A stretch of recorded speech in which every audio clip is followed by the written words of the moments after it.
Shabbat shalom, Shabbat shalom. Welcome back, everyone. Welcome back. I hope everyone's doing good to this Shabbat day. And as you can tell by the title, we are going to get into a little extra information and also a Q&A segment. So if anyone has any questions that they've had thus far in regards to the information that we've been presenting on the Bani Israel or on the African Israelite diaspora specifically, feel free to ask your questions, pose your questions. And once I get done showing this information, I will open up the floor for anyone who wants to come up. And again, this is a Q&A segment. So this video will be, or this live will be as long as you all make it. All right. So Shabbat Shalom. Thank you for tuning in. Shabbat Shalom, brother. So to start off, we're going to get into this extra information that I wanted to bring out that I wasn't able to include in the first part of this, I guess you can say, docu-series or presentation that I've been bringing out on the African Israelite diaspora, specifically dealing with the Bani Israel or the Jews of the Sahel. All right. Shalom, shalom. So with that, I'm going to bring out a few information or yes, I guess you could say so, a few sources showing the history of a Jewish group in the Sahel region that connects to these same people that we've been making mention to thus far. So I'm going to share my screen and I'm going to ask you all a question.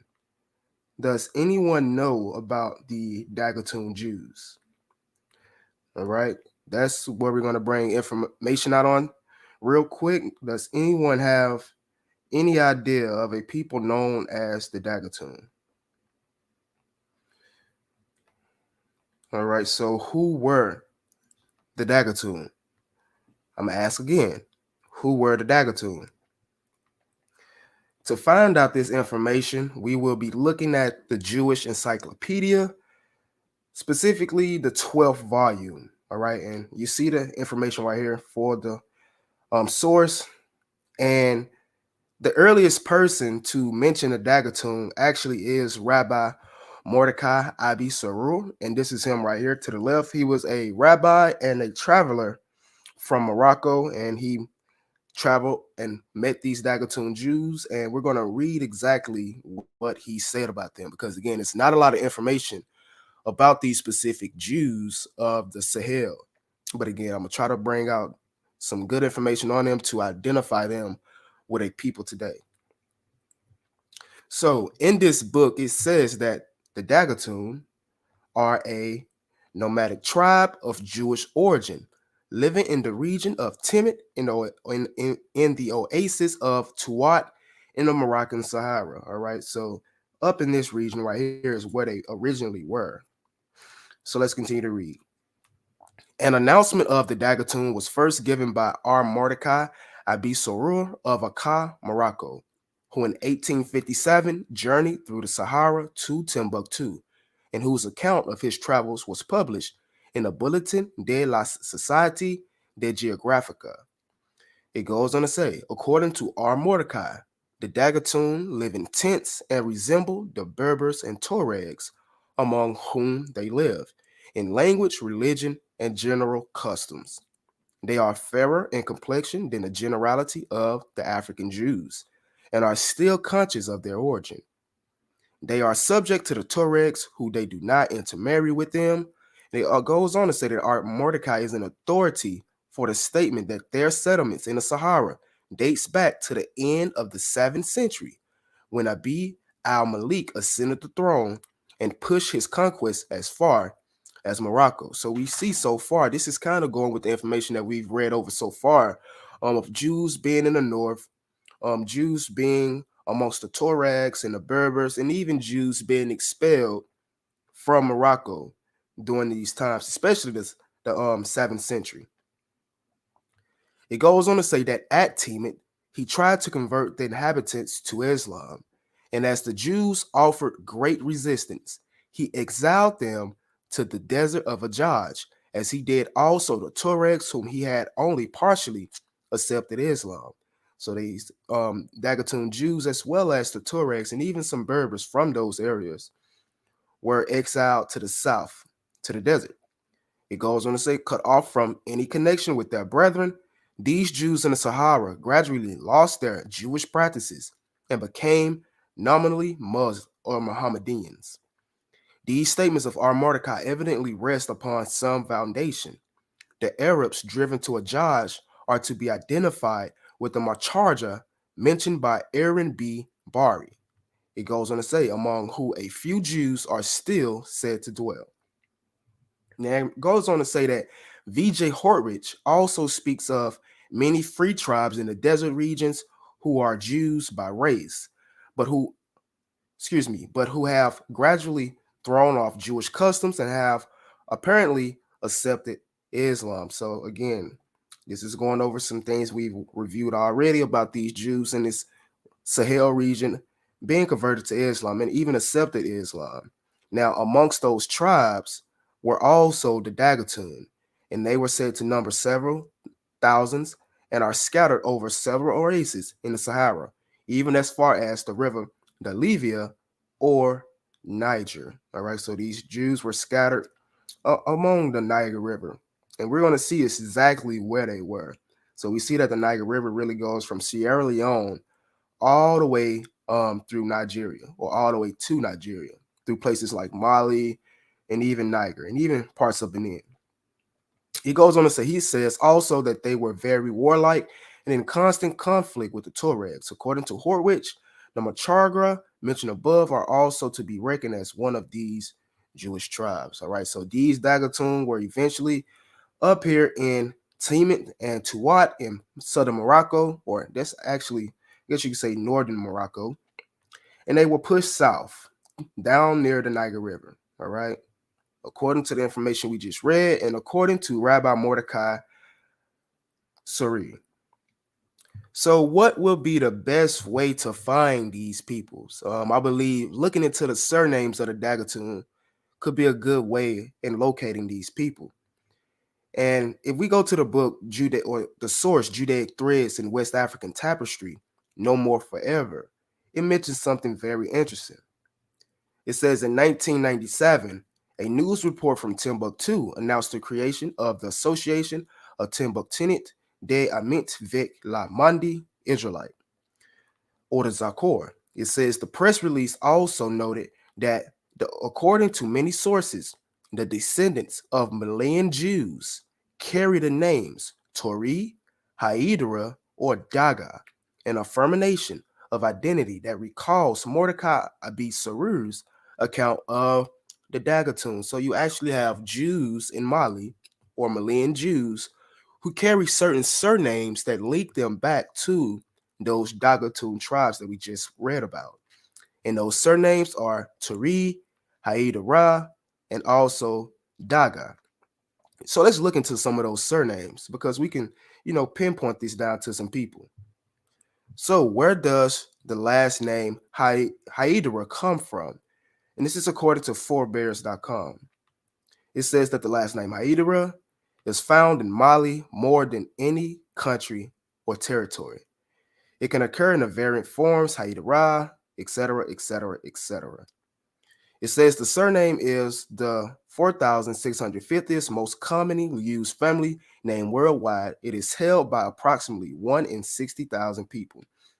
It goes on to say that the last name occurs mostly in Africa, where 89% of Haidara live, 87% live in West Africa, and 80% live in Mandi Africa. All right, so we see again that these surnames are amongst these people that live in Mandi Africa. And even here on the last source, they were identified as Malayan Jews. All right. And again, we see that this surname is prominent amongst the Mandi people of West Africa or Mali. What about the surname Tori or Toor? Toor is borne by more people in Mali than any other country or territory. All right, so Toor is borne by more people in Mali than any other country or territory. Did not we read that the Dagatum made their way from Morocco down to the Niger River? All right. It says that the last name occurs predominantly in Africa, where 97% of Tory live, 95% live in West Africa, and 68% live in Mandi, Africa. All right, so again, we see that this is a surname amongst the Mandi people. So it's highly likely to state that you had descendants of the Dagatum settle amongst the Mandi people, who we can argue were already, who already had Israelites amongst them. So if we look at the article by Forward, named or titled after Islamic's threat repel, spotlight hits Jews of fabled Timbuktu, it tells us something very interesting. It says Timbuktu, the remote and ancient Sahara desert city that was until recently controlled by Al-Qaeda affiliated groups, is not often thought of as an outpost of Jewish life. Yet, this West African town of some 55,000 in northern Mali is still home to an estimated 1,000 descendants of Jews who converted to Islam centuries ago. In 3 villages near the city, local residents still refer to these descendants as the Jews. It goes on to say at the next highlighted that it appears, or that it also appears, that the ancient documents that serve as proof of Jewish life in Timbuktu survived the recent attacks on the city's historical library. Interest in this Jewish history peaked 2 decades ago when a local scholar, armed with an ancient trade document containing Hebrew script, launched a research project that documented the Jewish roots of some local residents.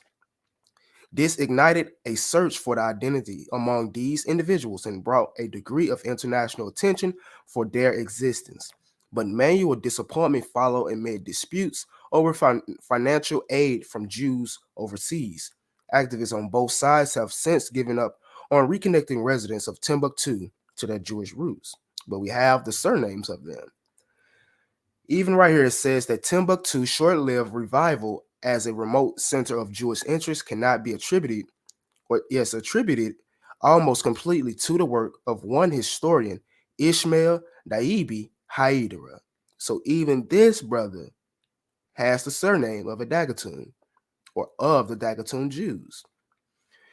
In the early 1990s, Haidara began researching the story of Jews in the region. He had little to work with, a few old commerce documents with notes in Hebrew written in their margins, several family names that lived in several family names that lived on in local versions, remains of Timbuktu synagogues and of Jewish graves, and the fact that they're in 3 villages along the Niger, locals still identify some of these residents as the Jews. So again, they live along the Niger, like we read about the Dagatum earlier, and also they know themselves based off the several family names like Tori, like Haidara, like Daga. All right. And that's what we was able to identify, and we see that these people are amongst the Malian people in Mali. So, in conclusion, we have Dagatum descendants amongst Malian Jews or amongst the Mandi, and they carry the surnames like Haidara, Tori, as well as Daga. All right, and to conclude that, I'm gonna come back to the chat, and I'm gonna see if there's any questions, comments, or anything else on what we just brought out.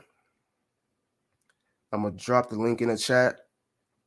So we can see that even when it comes to the Dagatum Jews, it's highly possible that they did settle amongst the Mandi people. Again, and we see this by way of the surname. So the link's in the chat.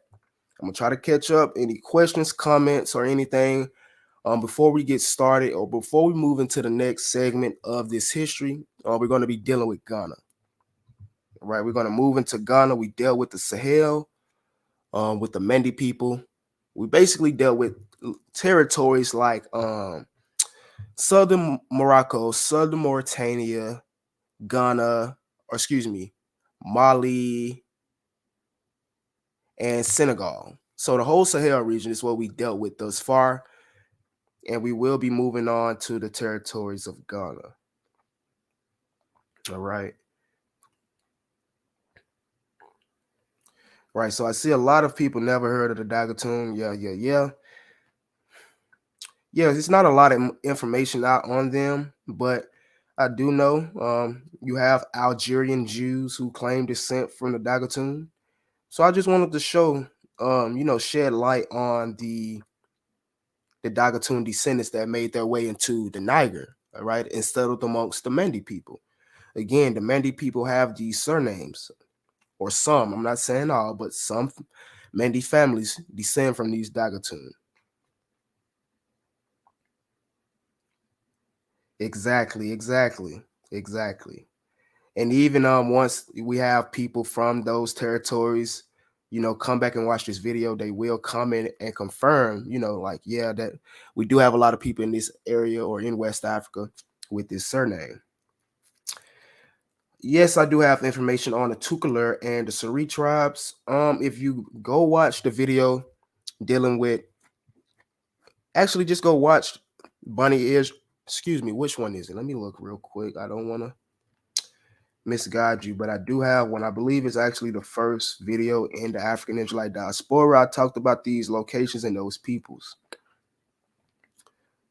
So yeah, so check that out if you would like to see that. But I don't have a presentation on them solely.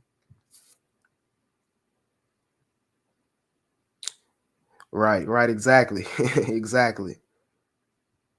Yaya Tori was a beast. So let's see. Do you have any information on Israelites of the Malagasy Republic? No, I don't. No, I don't. I do not have any information on those Jews. Not enough to make not enough to make a PowerPoint or anything. I'm sure you can find stuff though. So let's see. Have you ever done any studies on Biafra? Yes, I have. Yes, I have. I've done a lot of studies on it. What specifically are you asking about? The history, about what was done between with the British and the Biafra, the Israelite Biafra history. What specifically are you wondering about? Again, if there's any questions, any comments, please feel free to drop it in. This is a Q&A segment. If anyone has any questions on what's been brought out so far, let me know. I will record that video I just did or that breakdown I just did separately and re-upload that as it's on video. I just wanted to bring that out for you all. But again, I'm gonna stick around for a couple more minutes, see if there's any more questions, comments that's gonna come in. If not, I'm gonna head out, get started on some more work. Link is in the chat. All right. So like I said, the next videos that we will be focusing on or getting into, I may drop some information from the debate that I have coming up tonight. I do have a debate coming up tonight on Discord. If anyone would like to participate in that or tune in, I will drop a Discord link for you all to tune into. Also, I will be dropping something here in the future, more than likely next week, dealing with I guess you could say the topic of the slave trade and how African Americans, I guess you can say, are not all the same paternally. All right. African Americans descend from, more than one population, different fathers. So I will be bringing some information out on that. And when we get started back with the documentaries and presentations on the African Israelite diaspora, we will be focusing on those African Israelites within Ghana, trying to break that down from, when they got there up to present day. He says, or the brother Gar says, I'm learning that Biafra was a Hebrew kingdom and that the same area where my DNA shows up as Igbo people. Yeah, Biafra was a big kingdom. Well, it wasn't a necessarily a kingdom. It was an independent state that they formed. The Igbo wanted to be independent of Nigeria, and when they did, I guess you could say the British went to war with them. But it's a lot of information that you can definitely learn about this specific time period. All right. So the brother Ken says was doing my own research on my people from DR Republic of Congo. Turns out we are directly related to the Yoruba people. Do you have any information on this? Who are your people? I have some information talking about Bantus basically have Yoruba related ancestry and even Mendi related ancestry from West Africa. So if you actually go watch the video, our Bantus and Yorubas, or our Bantus and West Africans related, I pretty much, show that connection between the Yorubas, Mendi peoples, even Igbo peoples, and the Bantus. All right. Let's see what else is popping up. It says, I know there is info on the Republic of Biafra, but the Kingdom of Biafra of the times of the Bantu migration, do you have more info before the colonization? Yep. I'll be breaking all that down, or I'll be going deeper into that history than I already have once I get to, I guess you can say Nigeria, the Nigeria part of the African Israelite diaspora, because again, you have a lot of Jewish people or Jewish groups. I guess you can say tribes that could possibly descend from ancient Israelites in Nigeria, like your Igbo, like your Yoruba, like your Ibibio, your Ifik, your Igala. It's a lot of tribes, that we can trace these people back to possibly being Israelites, especially based off traditions, customs, DNA, and migrations. So, um, but as far as the Bantu, I don't really subscribe to the Bantus migrating into Nigeria. I just don't. I don't think it's enough information to support that.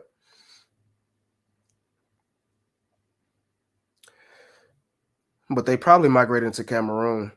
It's possible because we do see Bantus in Cameroon, like the Bamileke. It's probably the source of all the other Bantu populations because they are 100% E1B1A.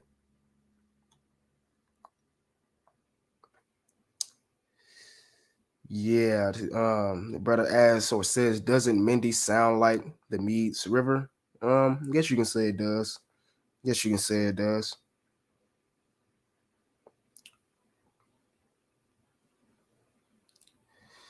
The brother says Luba tribe. Yes. So yeah, the Luba tribe would definitely have Yoruba related DNA. That doesn't mean that Yorubas migrated into the Congo and became the Luba people. It just means that they are related by way of their Y chromosome. So if you go watch my video, are Bantus and West Africans related? It would definitely go into that connection. Because again, it's a lot of talk about how Bantus and West Africans are related and things like that. And that could be because that's a lot of those. I don't want to be rude. I'm not even gonna say it, but a lot of Bantu groups are highly mixed, um, opposed to West Africans. I'll just say that. No problem, brother. No problem. But I will try my best to bring out deeper history than what I have so far when I'm going into these new locations. That's the main part of me doing this type of breakdown. Even if it's a documentary or a presentation, I'm trying to go deeper into what I have so far on these specific tribes and countries. So, like I say, Ghana will be the next place we'll deal with the African Israelite diaspora. Ghana. Shalom, brother. Shalom, brother. He said I could speak on the Fanti from Ghana. All right. Like I said, the links in the chat if you would like to come on and speak on them. If not, you can email me ballw333 at gmail.com, or you can hit me up at one of these various names right here or social medias at the bottom, Facebook or Instagram or Discord. Rowena Simmons states that I found out I am an Igbo American and now I live in Ngunu. and we are Israelites, and our traditions and customs support who we are. That is a fact. That is a fact. So you actually moved back to Nigeria after you found out you were Igbo. That's pretty cool. That's pretty cool. Yeah, the Igbos are definitely who they say they are. They're one of the, I guess you can say, one of the people in West Africa who have the strongest traditions, customs, and even history. So it's not even a argument when it comes to the Igbos. At least I don't argue.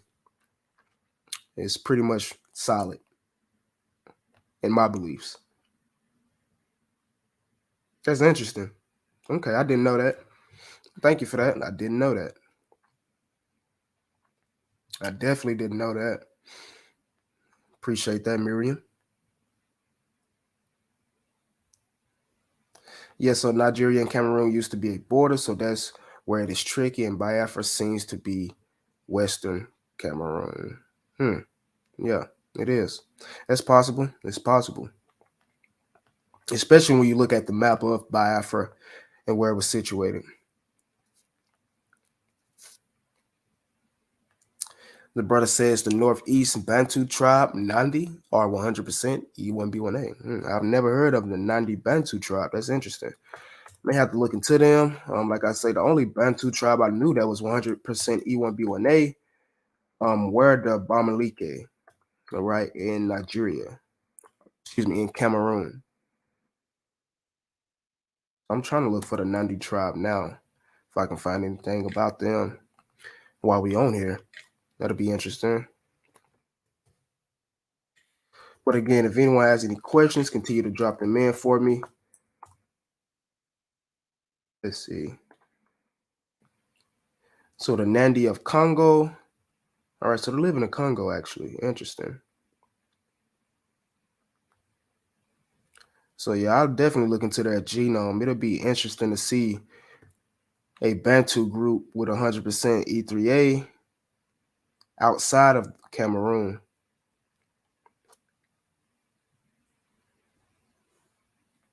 All right.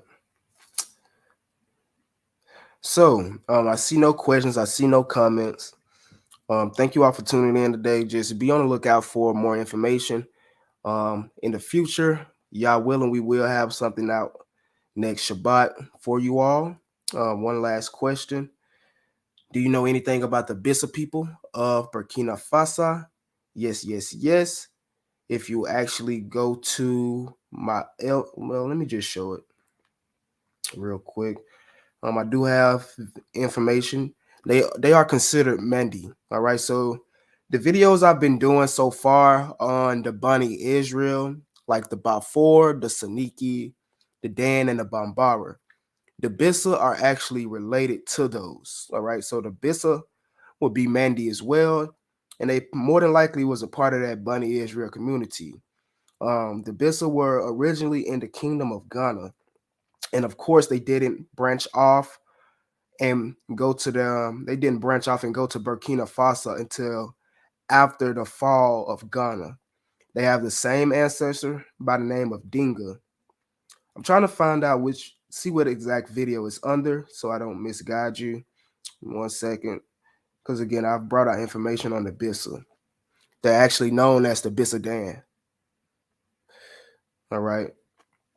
I actually should have made a video about them as well and put them in the last video we just did on the Bunny Israel, because again, they are known as the Bisa Dan.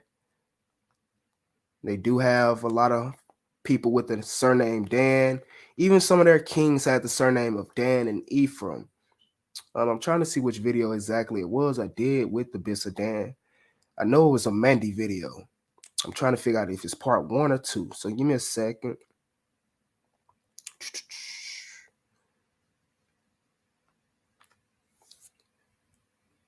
Give me a second. I may actually do a separate video on them before we go into Ghana, since you brought that up. I may do a short video on them before we go into Ghana, since you brought them up. Let me see. Let me see.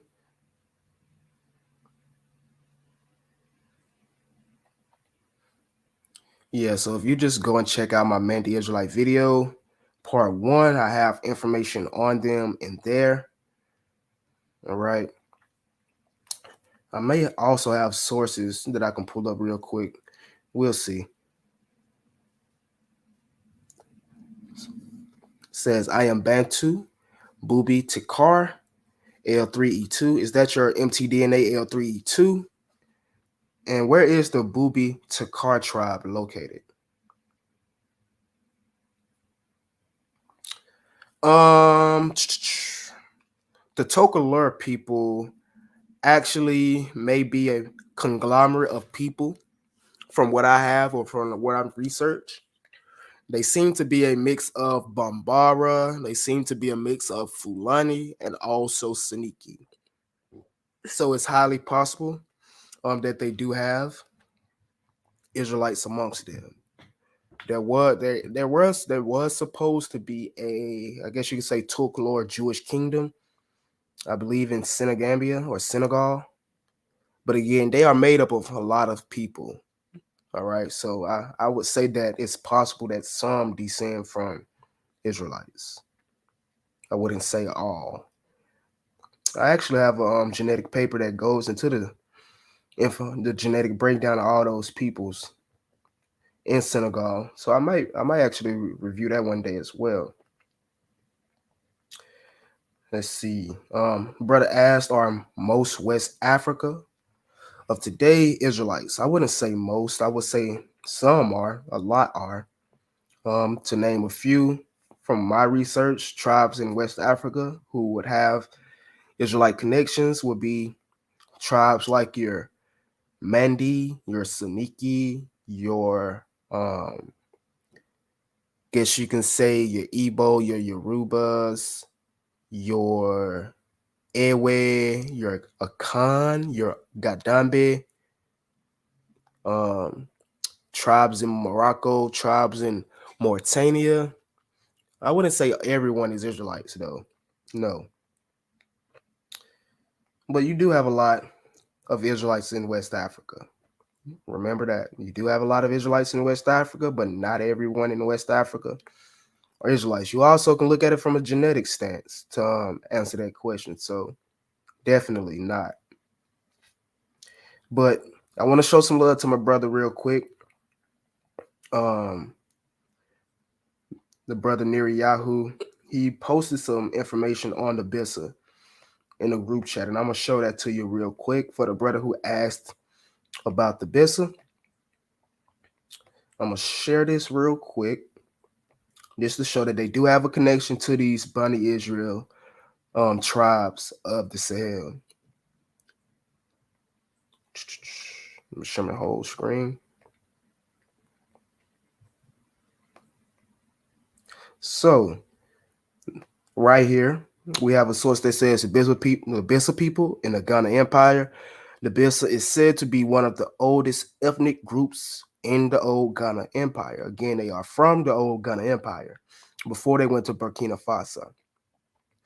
So the ancient name for the Bissa, according to the research group, was Saniki. So they actually branched off from the Saniki, like I said. So they are related to these other Mandi people who we actually connected to the Bani Israel. And even their ancestor is named Dinga, who is said to come from the Middle East. We learned that Dinga was Israelite, came from Israel, settled in Elephantine, and went over to Mauritania. According to some Islamic traditions or narrations, it is said that Dinga came from a town called Aswan in Egypt, also known as Elephantine. From Burkina Faso, the Bissa continued to move in search of further lands to do their farming. Some came to Ghana, others moved to Togo, Benin, and still the search for further land is on. Something else that's interesting, the principal Bernu polities are Bussa, the legendary original state, and still respect as the premier Borgu state.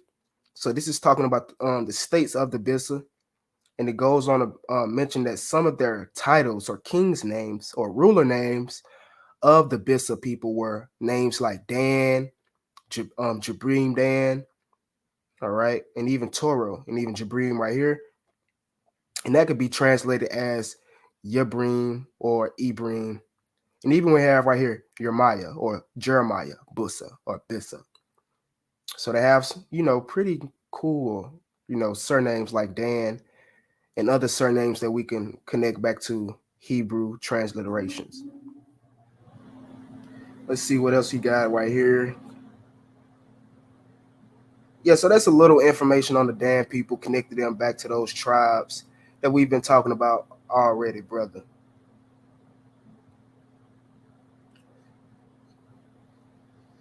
What haplogroup is EM200? Because some Ubuntu people carry that. Let me see real quick. Don't know that off the top of my head.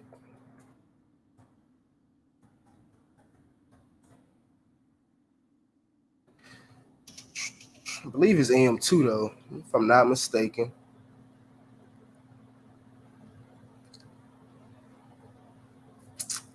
Let me see.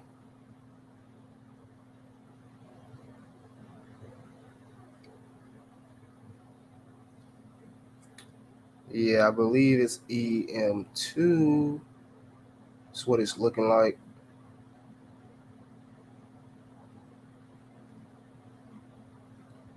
One second.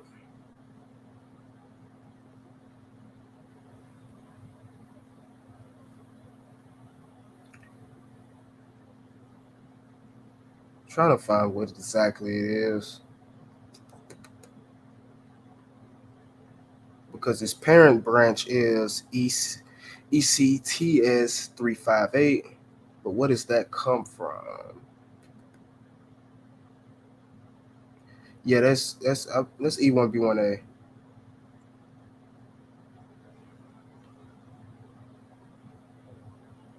Yeah. Okay, so yeah. Let's see what else going on. So Booby all the pygmies. Okay. So again, I said I wasn't going to be on here this long. It was just a Q&A. So stay around for a minute or two, see if there's any more questions. If not, like I said, I will re-record the first part of the video and re-upload it for you all. What percentage of Jamaicans are Judaic, and how could we know which research? So when you look at Jamaica, you have to look at it from multiple standpoints. Even if you're talking about America, anywhere in the Americas, you have to look at the ancestry of how they can be Judaic in multiple parts. Because again, you had African Israelites come by way of slavery, and you also had European Jews come and settle in these locations. So a lot of Jamaicans descend from Sephardic Jews, as well as the Jews coming from Africa who we would consider Israelites. So I have videos dealing with this if you want to go through my archives, but if you want to look into the Judaic origins of Jamaicans, you have to look at the traditions that they actually practice. You're not going to have sources that just say, yeah, these people are Israelites. You have to go deep into the information. So you have to go look into the traditions of the slaves, the Maroons, things like that, all right, to find those Judaic elements. But if you want to look at something or try to find it more easier, you will look at the Sephardic origin of some Jamaicans. And of course, you can look at my videos as well that I have on the Sephardic Jews coming to America. If that answered your question, brother. Brother says, look up the Lurs who are not allowed but have 66% E1B1A in Kenya and Uganda. Yep. It's I guess you can say these E1B1A peoples would have settled amongst the Nalots, just like you have E1B1A people that settle amongst the Bantus. You have, E1B1A people who settle amongst the Pygmies. You have Pygmies walking around with E1B1A. So it wouldn't be surprised to see Nilotic groups with E1B1A as well.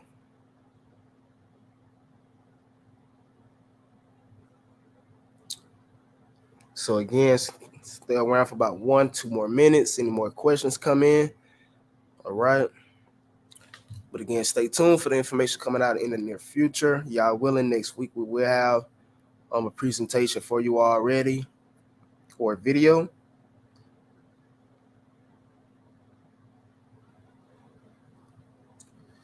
What specifically do you mean by lost tribes? What specifically do you mean by lost tribes? Are you talking about Israelites, period, or the 10 tribes of Israel? Because I don't consider these people lost. Are you talking about 10 tribes of Israel, Southern Kingdom, or Israelites, period? If you want to answer that or rephrase that for me real quick, brother.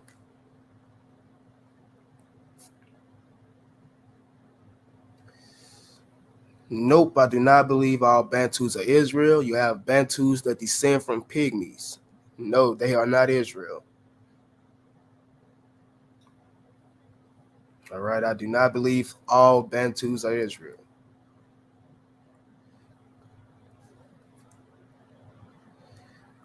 The 10 lost tribes during the Assyrian Babylonian captivity. For the most part, tribes that I would say connect to those peoples would be groups in West Africa.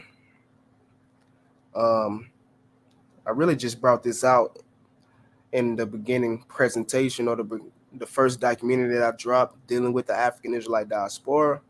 But um, according to oral traditions, according to genetics, everything that matches up with that Semitic migration of Israelites into Africa around 700, 600, 500 BCE, I would say tribes like the Yoruba, um, tribes like the Saniki that we just talked about, coming in from Egypt and things like that around this time period.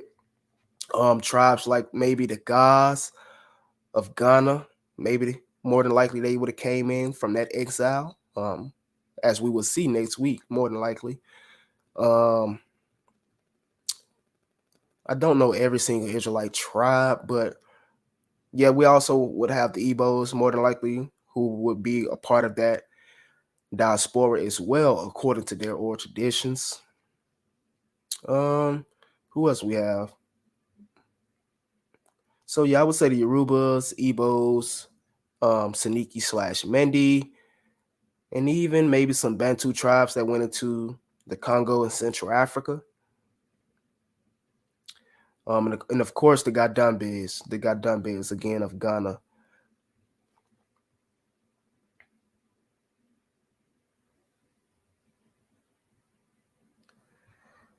The Tutsis and Hutus are E1B1A and E1B1B. The Tutsis and Hutus are E1B1A and E1B1B. What would you like to see a genetic breakdown on specifically? It'll be hard to make a 12 tribes chart because, again, you have Israelites that are not in Africa. You have Israelites that are not in Africa. And it's actually hard to pinpoint what tribe these specific tribes will be from if they don't have anything that connects them to this tribe, or anything that would, I guess you can say hints to that tribe. Like if we go to Igbo land, we can, see these tribal names in these people's villages and things like that. If we go amongst the Mandi people, we can see these things mentioned in their oral traditions and even in their names and things like that. So again, you have to take everything into account when it comes to making things like this.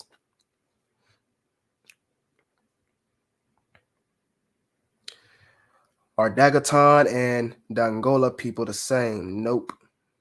Not from my research and not from what I just brought out. They wouldn't be.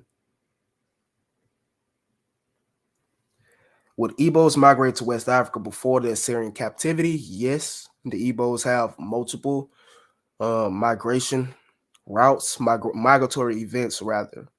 And I will be going deeper into that in the Nigerian section, but they do have multiple migrations according to their oral traditions, according to their lore. All right, they would have had a migration straight after the Exodus, straight after the census being taking place in the book of Numbers.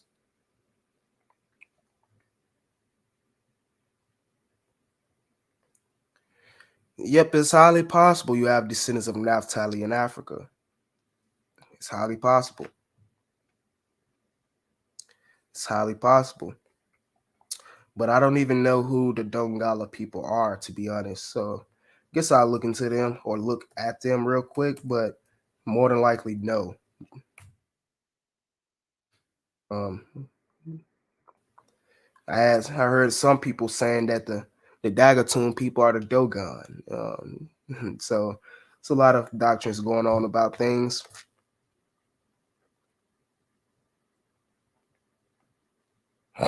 Let's see real quick.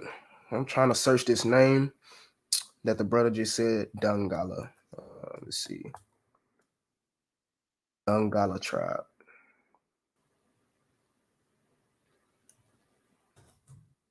Let me see. They live in the northern Sudan. um, yeah. So they're not even in West Africa. So I wouldn't even, connect them to this people. They're not even in West Africa. But what is your theory on why different Israelite groups have different haplogroups? My theory would be because they amalgamated with different peoples, went to different locations, and picked up different Y chromosomes. Um, Within these Israelite groups, we will always see one thing that's similar. They have haplogroup E. Whether it's E1B1A or E1B1B, they will have haplogroup E. More than likely, they will have haplogroup J as well because haplogroup J was in the Levant during the Israelite time period as well. So that could be a lineage that you can consider.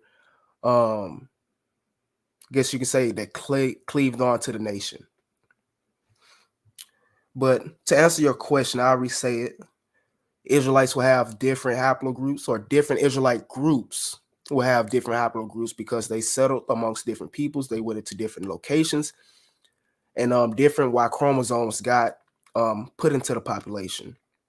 So if you had Jews leave the Middle East with E1B1A and E1B1B and going to Europe, those Jews could possibly, or that Jewish community 1,000 years later, could possibly have more than those two haplogroups. All right, same thing in Africa. Let's look at the Beta Israel, for example. They have E1B1B at 50%, and they also have like haplogroup A at 50%. You see what I'm saying? So it just depends on the regions who they mix with, all sorts of things. But that haplogroup E will always be the common denominator in these Jewish groups, from what I've seen.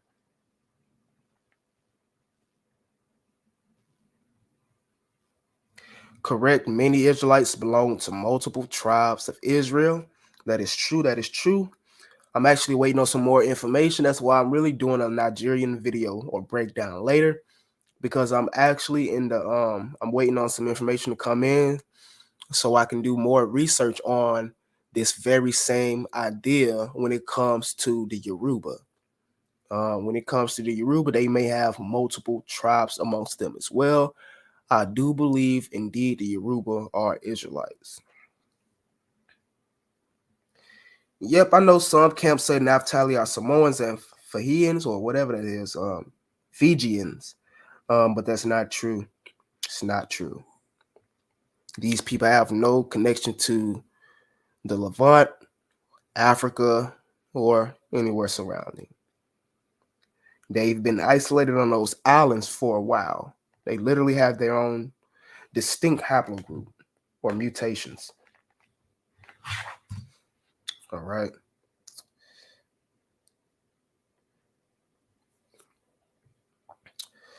And also to go back to this question where he says, let me see. I actually brought out some information showing how you had the Bantu expansion pop off from North Africa the same time you would have had Israelites coming into Africa from that Assyrian exile. So that's something interesting to look into as well.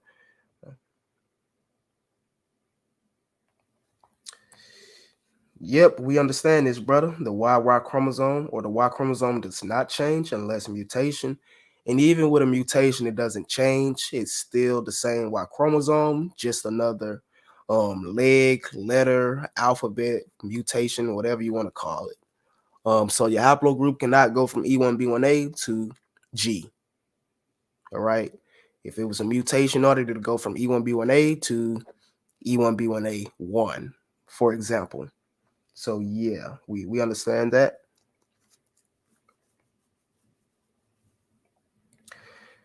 Yep, more than likely Samoans are Japhet based off their Y chromosome. More than likely Samoans are Japhet based off their Y chromosome. We have a problem in this community of basing people's phenotypes, looking at people's phenotypes and thinking that they are related to other people who looks just like them. That's not true. That's not true. So yeah, Samoans would definitely be from the line of Japhet. If they don't have haplogroup A, B, D, or E, I would definitely consider them Japhetic. So any more questions, comments? Any more questions, comments? Feel free to drop them. Any more questions, comments? Feel free to drop them. No, it weakens, not it changes. Yeah, brother, we understand that. We understand that. Like I said, a haplogroup can't go from E to G. It'll just mutate on that same specific chromosome.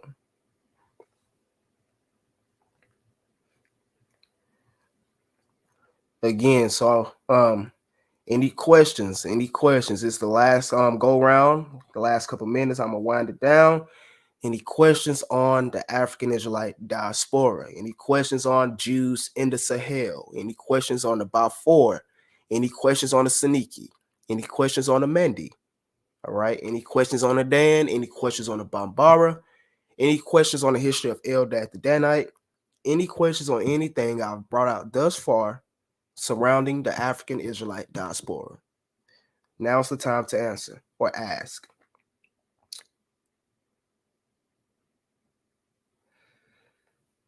The brother says Genesis 10:5, by these were the eyes of the Gentiles, sounds like Hawaiians and Samoans. Yeah, you have to go into a little deeper breakdown on that, but they would indeed be descendants of those Gentiles. They would have made their way from those locations in the Near East down to those islands that they are on now.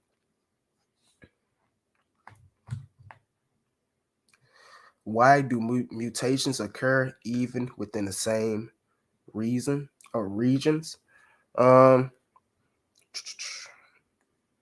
Restate your question. I really don't get it. Why do mutations occur even in the same reason? Mutations can occur basically from mixing with another person. I guess you can say. I'm gonna wait for you to restate that question so I can answer it better for you.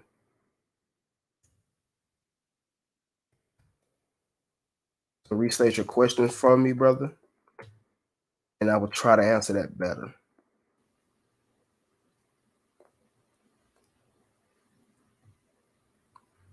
All right.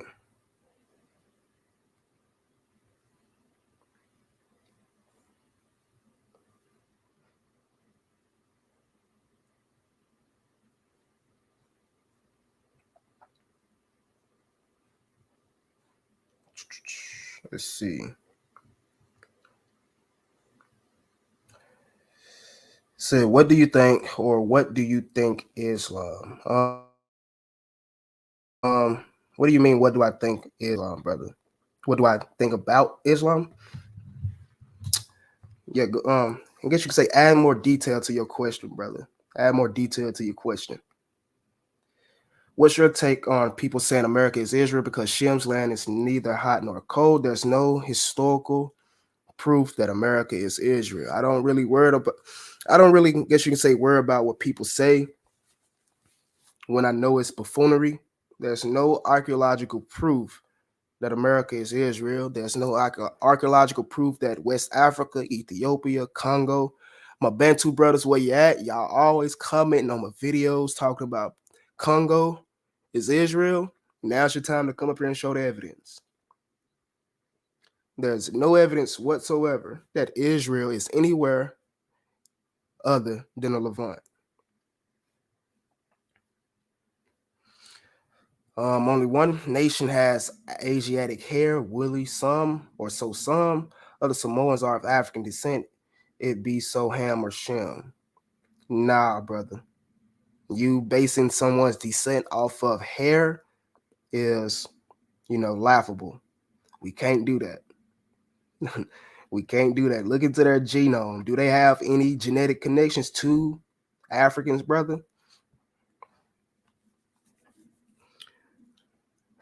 Shalom, brother Sean. Yep. Shalom, brother. Shalom.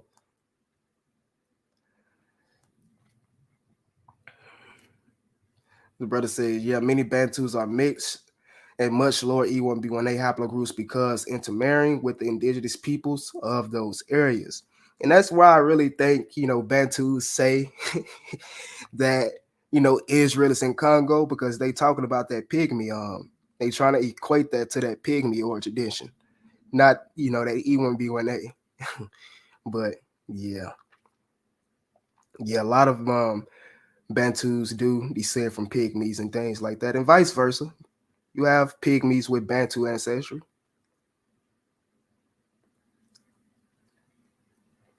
Let's see what else going on in the chat.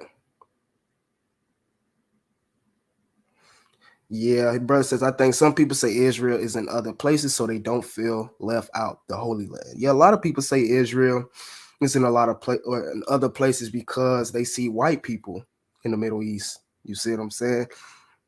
And not only that, a lot of people can't even prove or don't even know how to prove or show a foundation of how Israelites would have left Israel, went into Africa, and went into sub-Saharan Africa. So instead of saying it's in the Levant, they just go on and say it's in sub-Saharan Africa. We've been here this whole time. You know what I'm saying? Things like that. But again, there's no proof whatsoever Israel is in Africa.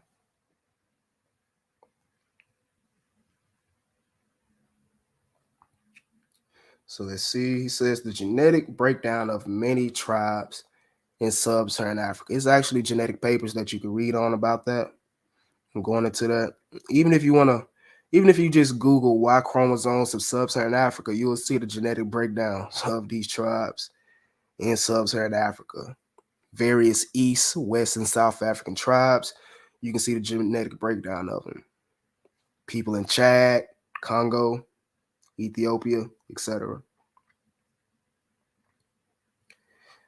Not to get off subject, but don't the movie Congo or Coming to America look like the Igbos? Yeah. I actually believe they used some Igbo attire in that movie. 7 Strong states only black people have woolly hair. All the other nations share the same hair, basically. That's false. I guess you can say phenotypically black people have woolly hair, but again, all black people aren't the same, brother. So all black people aren't the same. Peace, bro, and blessings, fam. Haplogroup EZ59940 sending in the building. Shalom, shalom. Thanks for all you do. And Lion Farm as well. Shalom, brother. What's going on? Just having a quick Q&A. If anyone has any questions, comments about what's been brought out this far, I'm not really presenting anything unless I need to answer a question. But again, this is a Q&A segment. If anyone has any questions, comments, or anything I've brought out thus far regarding the African Israelite diaspora, regarding haplogroups, now's your time to ask, or your chance to ask. Like I said, if not, we're gonna wrap it up because again, I am out of town and I do have things to do today. So I'm not gonna be on here too long. All right. But again, like I say, the next place we'll be dealing with is Ghana. is Ghana, showing those Israelite migrations into Ghana by way of the tribes or traditions and things like that. It's gonna get real deep as usual. Indeed, a lot of Nigerians do practice circumcision. Indeed, we do see that a lot in Nigeria. Not just in Nigeria, of course, places like Ghana, Benin, even Senegal, things like that.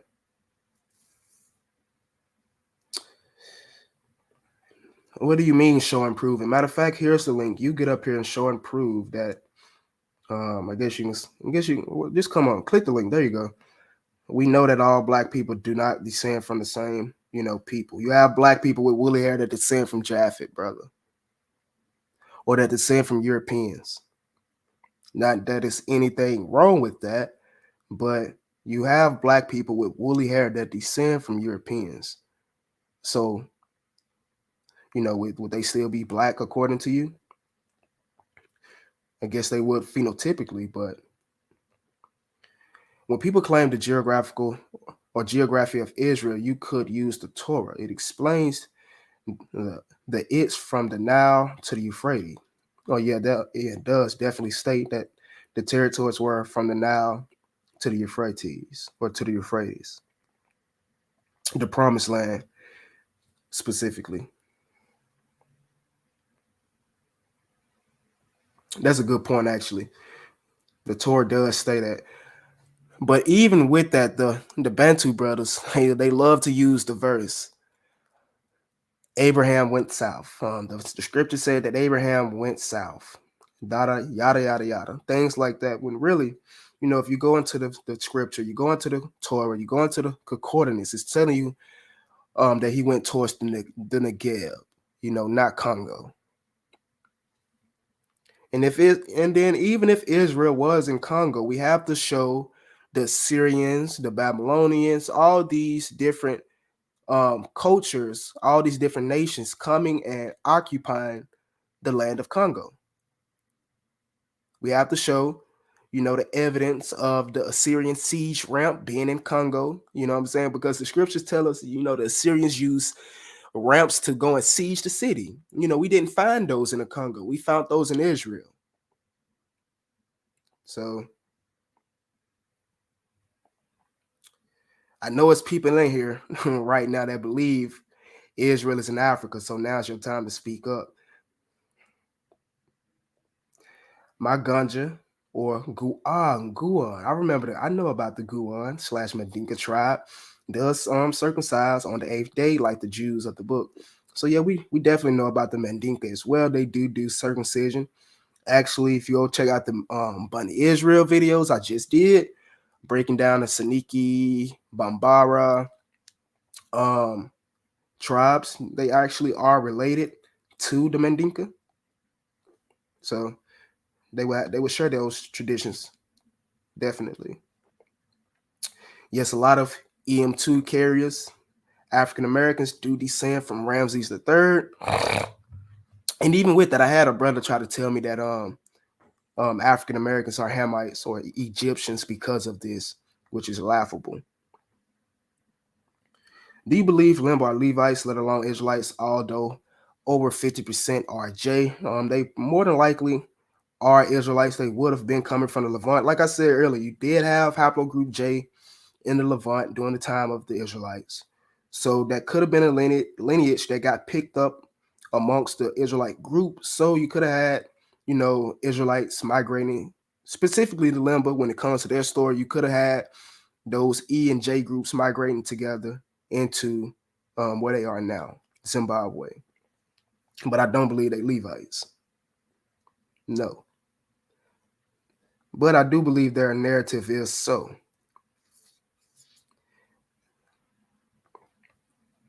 So white people have kinky hair. I didn't say that, brother. You need to listen. Listen to what's coming out my mouth, brother. I stated that you have you have black people who have white ancestry. That's what I stated. So the whole phenotype thing and hair type thing doesn't really matter. It doesn't determine your ancestry. That's my point. Your hair texture does not determine your ancestry, nor does your phenotype. That's the point. Yeah, we all agree that the Nile is in Africa. We all agree. Brother Dorvel, we agree that modern names are not ancient names, but we also agree, or we also have to show proof of, these things that's being stated. So when people say Israel is not in a Levant, prove it.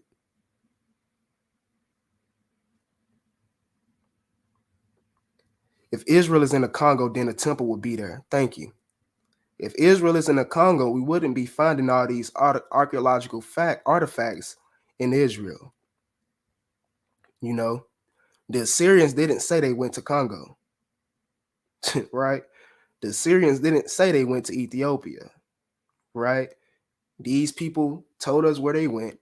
It's carved in stone. It's in cuneiform. It's in their writings, right? The Ramses III is a generic label they give to all E1B1A customers. Yeah, so if anyone has E1B1A on 23andMe, it would tell you that you share a paternal ancestry with Ramses III. I don't believe it's generic. I think it's just letting you know that you share paternal ancestry with Ramses.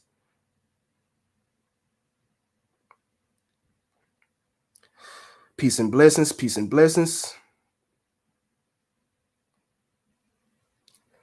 Respectfully, brother, can you stop drawing your nose over the live? It's not proper. Respectfully, you can leave the live if you would like. I do what I want here. I've been doing it since I started this live or this channel 2 years ago. I have allergies bad, so I can't help it. But again, if you don't want me doing it, you can definitely leave. No one else is complaining.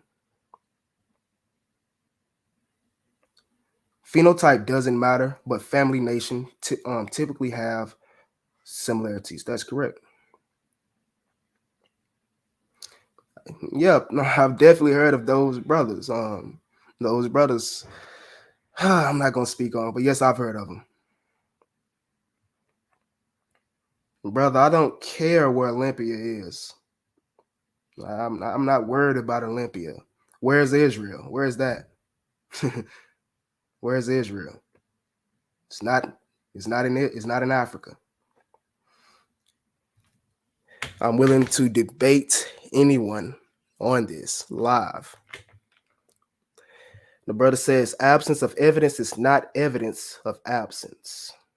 It is when we find all the artifacts supporting the biblical narrative in the Levant. We don't find artifacts supporting the biblical narrative in Africa.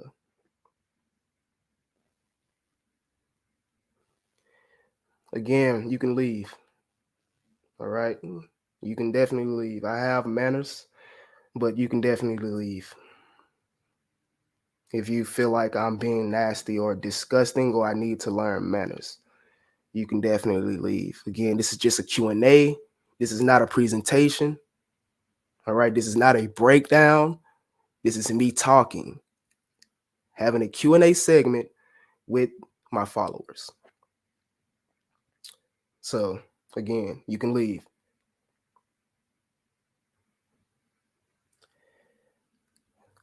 And if anyone in the chat has a problem with anything I'm stating or doing, here is the link. There you go. Click the link.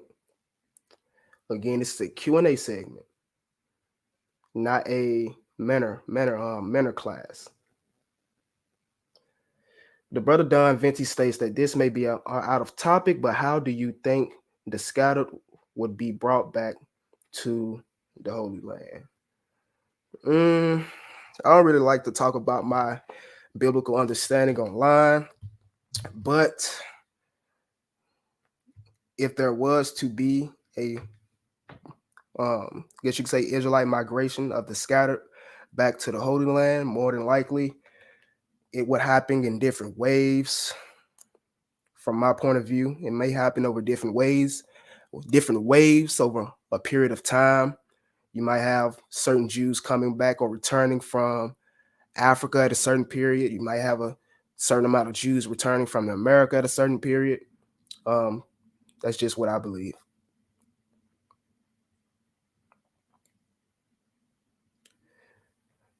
So the brother or sister asks, is Israel on the African tectonic plate? Yes, I believe it's actually called the like African Syro Rift or something like that. But it is on the tectonic plate.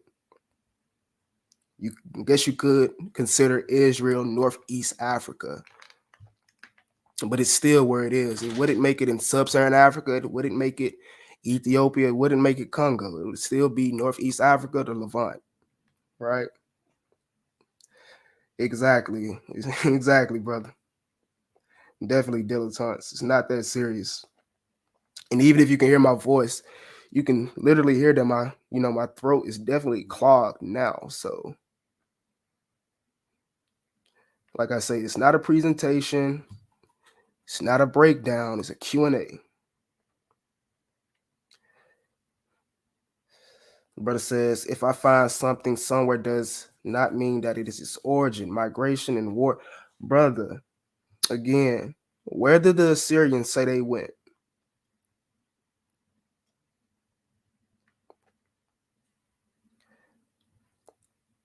Click the link, brother. Click the link, brother.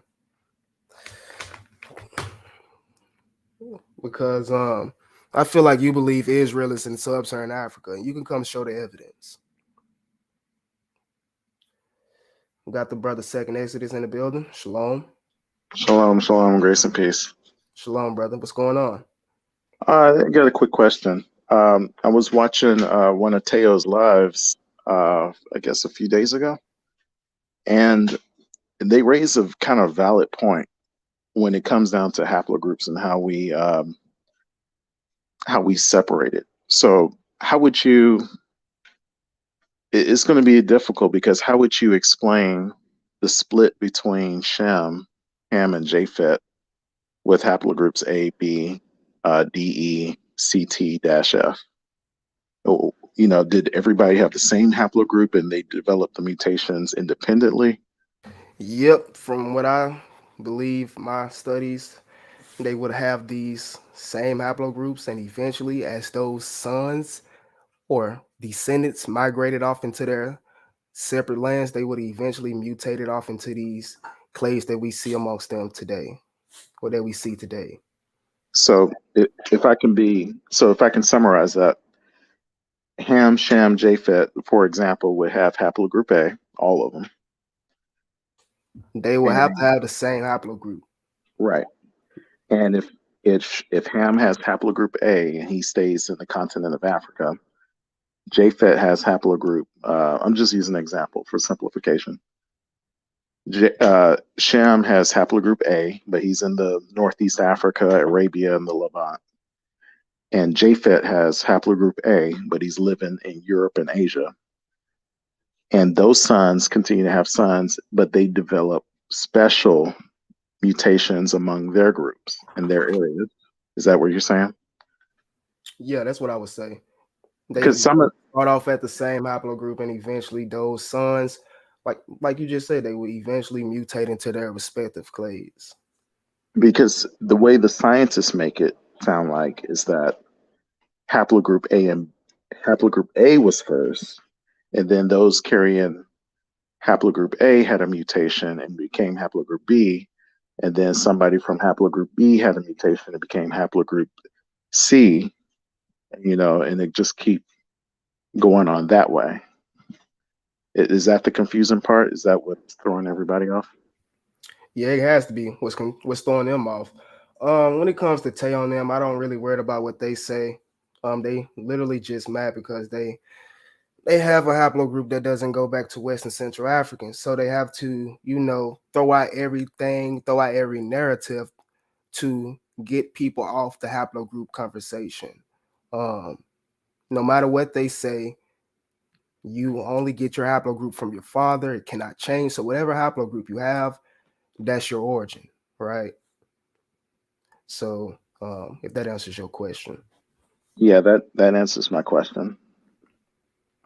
But even I think you even aware. I used to, follow Tay on them. I used to rock with them. They even posted a video of me on their channel one time of me breaking down how I came into the truth. So I ain't got no problem with them, but it's just the whole haplogroup breakdown thing. They found out the haplogroup, they upset about it, but hey, you cannot change your history. You find out your haplogroup, you got to be, you got to be stand up with it. You can't go back in the past. Right. And so you think there's really a lot of people with maybe, I guess, self-esteem issues because they You might isn't it kind of embarrassing to know that, hey, my haplogroup goes back to Prince Charles. yes, that you are African American. It is. It's not for everyone because again, we all are different. So this is my main point of trying to do a video next week, breaking down, the genetic differences in African Americans. Because just because you have a father who or paternal lineage that came from Africa, I mean from Europe, you might have a maternal lineage that came from Africa. You know what I'm saying? So you can still tap into or connect with that African side that you have by way of your mother's lineage. But when it comes to them, they haven't even showed if they are, African per se on the mother's side, have they? Right, right. Now, speaking of that, would this so since we believe that haplogroups And evolve before you independently, even right? go, I'm sorry to cut you off. It doesn't matter what haplogroup you are. Your haplogroup is not going to save you. Um, the haplogroup, um, I guess you say the whole haplogroup talk is just to confirm that West Africans are indeed Israelites, or certain tribes are indeed Israelites, like we say by way of DNA science. But go ahead. And just to kind of, add to what you're saying, because I agree with that. Because how is it possible? Let's say Ishmael. Let's just use an example. Ishmael is haplogroup E. Um, Abraham's haplogroup E. Abraham's nephew is haplogroup E. Lot, his father Terah, Haran is haplogroup E. Just about everybody's haplogroup E. There's no way to tell who who is an Israelite or not, since they have the same haplogroups, along with the same admixture. Joseph married an Egyptian. Now we don't know if she's a Semitic Egyptian or a Hamitic Egyptian, but he married an Egyptian, and then they also married Canaanites. So when let's say you were looking at the And you don't know if haplogroup, you don't know what Canaanites those are either. yeah, because I think you revealed to us that there was haplogroup J in the Levant, which could be Canaanites as well, right? Correct. I guess that kind of raises the question, if the haplogroups mutated by themselves, you know is there, haplogroup J could indeed be Canaanite, but Yeah, so they would have came later, right? So you would have had people there before, but in regards to what you're saying about you wouldn't be able to tell who's an Israelite, who's an Ishmaelite. I agree with that. And I guess you can say at the own start of the those nations, but over the years, once people started to migrate, descendants of Israel started to migrate into Africa or other locations, they would carry with them a specific tradition and culture that will make them distinct from their Israel or Ishmaelite brothers. You see what I'm saying? Or Edomite brothers. So that's where we can start to make a or see a difference between it, even if they haplogroups are similar. They right. might have a different mutation. One might be E1B1B, one might be E1B1A, one might be E1B1A2. You see what I'm saying? So you got to look deeper into it, I guess is what I'm trying to say. Yeah, I can see that. And I was wondering, because I agree with you, because there was a lot of people, a mixed multitude, that came out with Israel also. And that's when they all, whoever wanted to take the covenant, all they had to do was circumcise themselves, and and pledge allegiance to Israel, accept the covenant, right? So it didn't matter if you were Hamite or Shamite or Japhite. If you were there and you took the covenant, you will be grafted into Israel and you'll be considered an Israelite. And then you will keep the culture.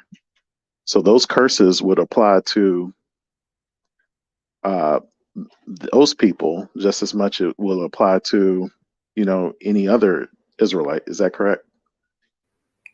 Correct. If they were there, then yes, we can say that. Okay. And I guess the two other things I want to ask, would this apply to mitochondrial DNA as well? Because L0 is supposed to be the original haplogroup uh, from Africa, right? So would that mean that all the women had L0, or is it possible that there was just different female mitochondrial DNA from the beginning? I'm gonna be 100 with you, brother. I'm not that studied on mtDNA to even try to break that down or go back into that how that would work when it comes to the women. But I would assume that it would be similar to the splits of the male. Right. And I guess because we're focused on the male, since, it's the male's lineage that determines what nation you belong to, right? Correct. From the Israelite perspective, yes, because again, they are paternally, right? So from the Israelite perspective, you would focus on that paternal lineage, that Y chromosome. But you may go to another culture somewhere else in the world, and they are matrilineal, right? So it's what your mother is that matters. But according to the biblical narrative and according to the Hebraic faith, they are paternal. Right. The last thing I want to say is when you look at the curses of Deuteronomy 28, I don't know, do you believe that the curses follow Israelites? The Yes, curses and the yes, I blessings? don't believe in going off curses solely, but I do believe that if you put everything together, you can throw these curses in there and see how, yes, indeed, this is a connection So with the his African American people. so Or historic go ahead. oh, okay. I was just going to say, historically speaking, then you can apply the curses and say, hey, these group of people, no matter what their skin color is, these people are fitting the curses, and or the blessings of Deuteronomy 28, no matter where they are. Hmm. My assumption, my connection would be, what is the paternal haplogroup? What is the majority of the men's paternal haplogroup among those people who fit those curses? Does it make sense? Are you asking me that, or you just stating that would be your question? That would be my question. Like, From the from the African slave trade diaspora, the majority of those Y chromosomes would be E3A, E1B1A.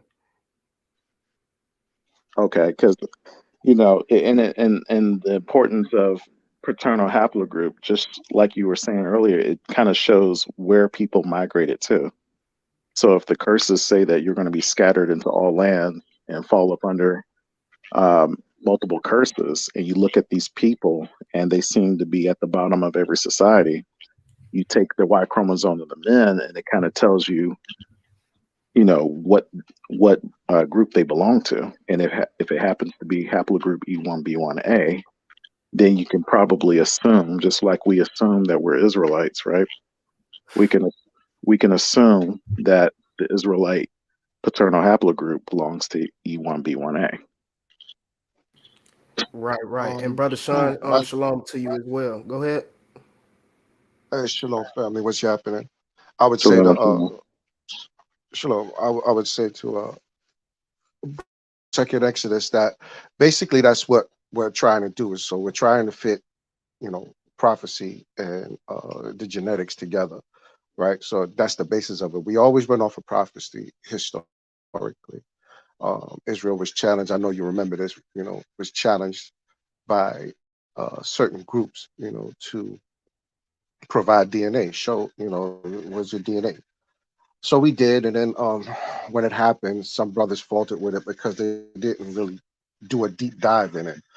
So now that we're doing a deep dive, what's happening is that it's starting to hurt a lot of brothers who are finding out that they may have haplogroup I, haplogroup uh, J, haplogroup R.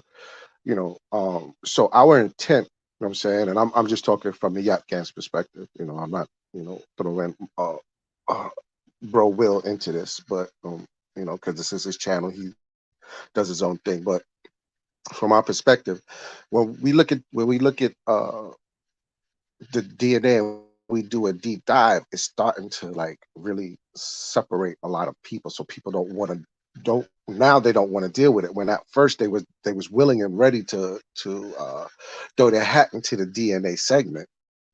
But this is nothing new. Prior to this, when people 10, 15 years ago, 12 years ago, when people uh,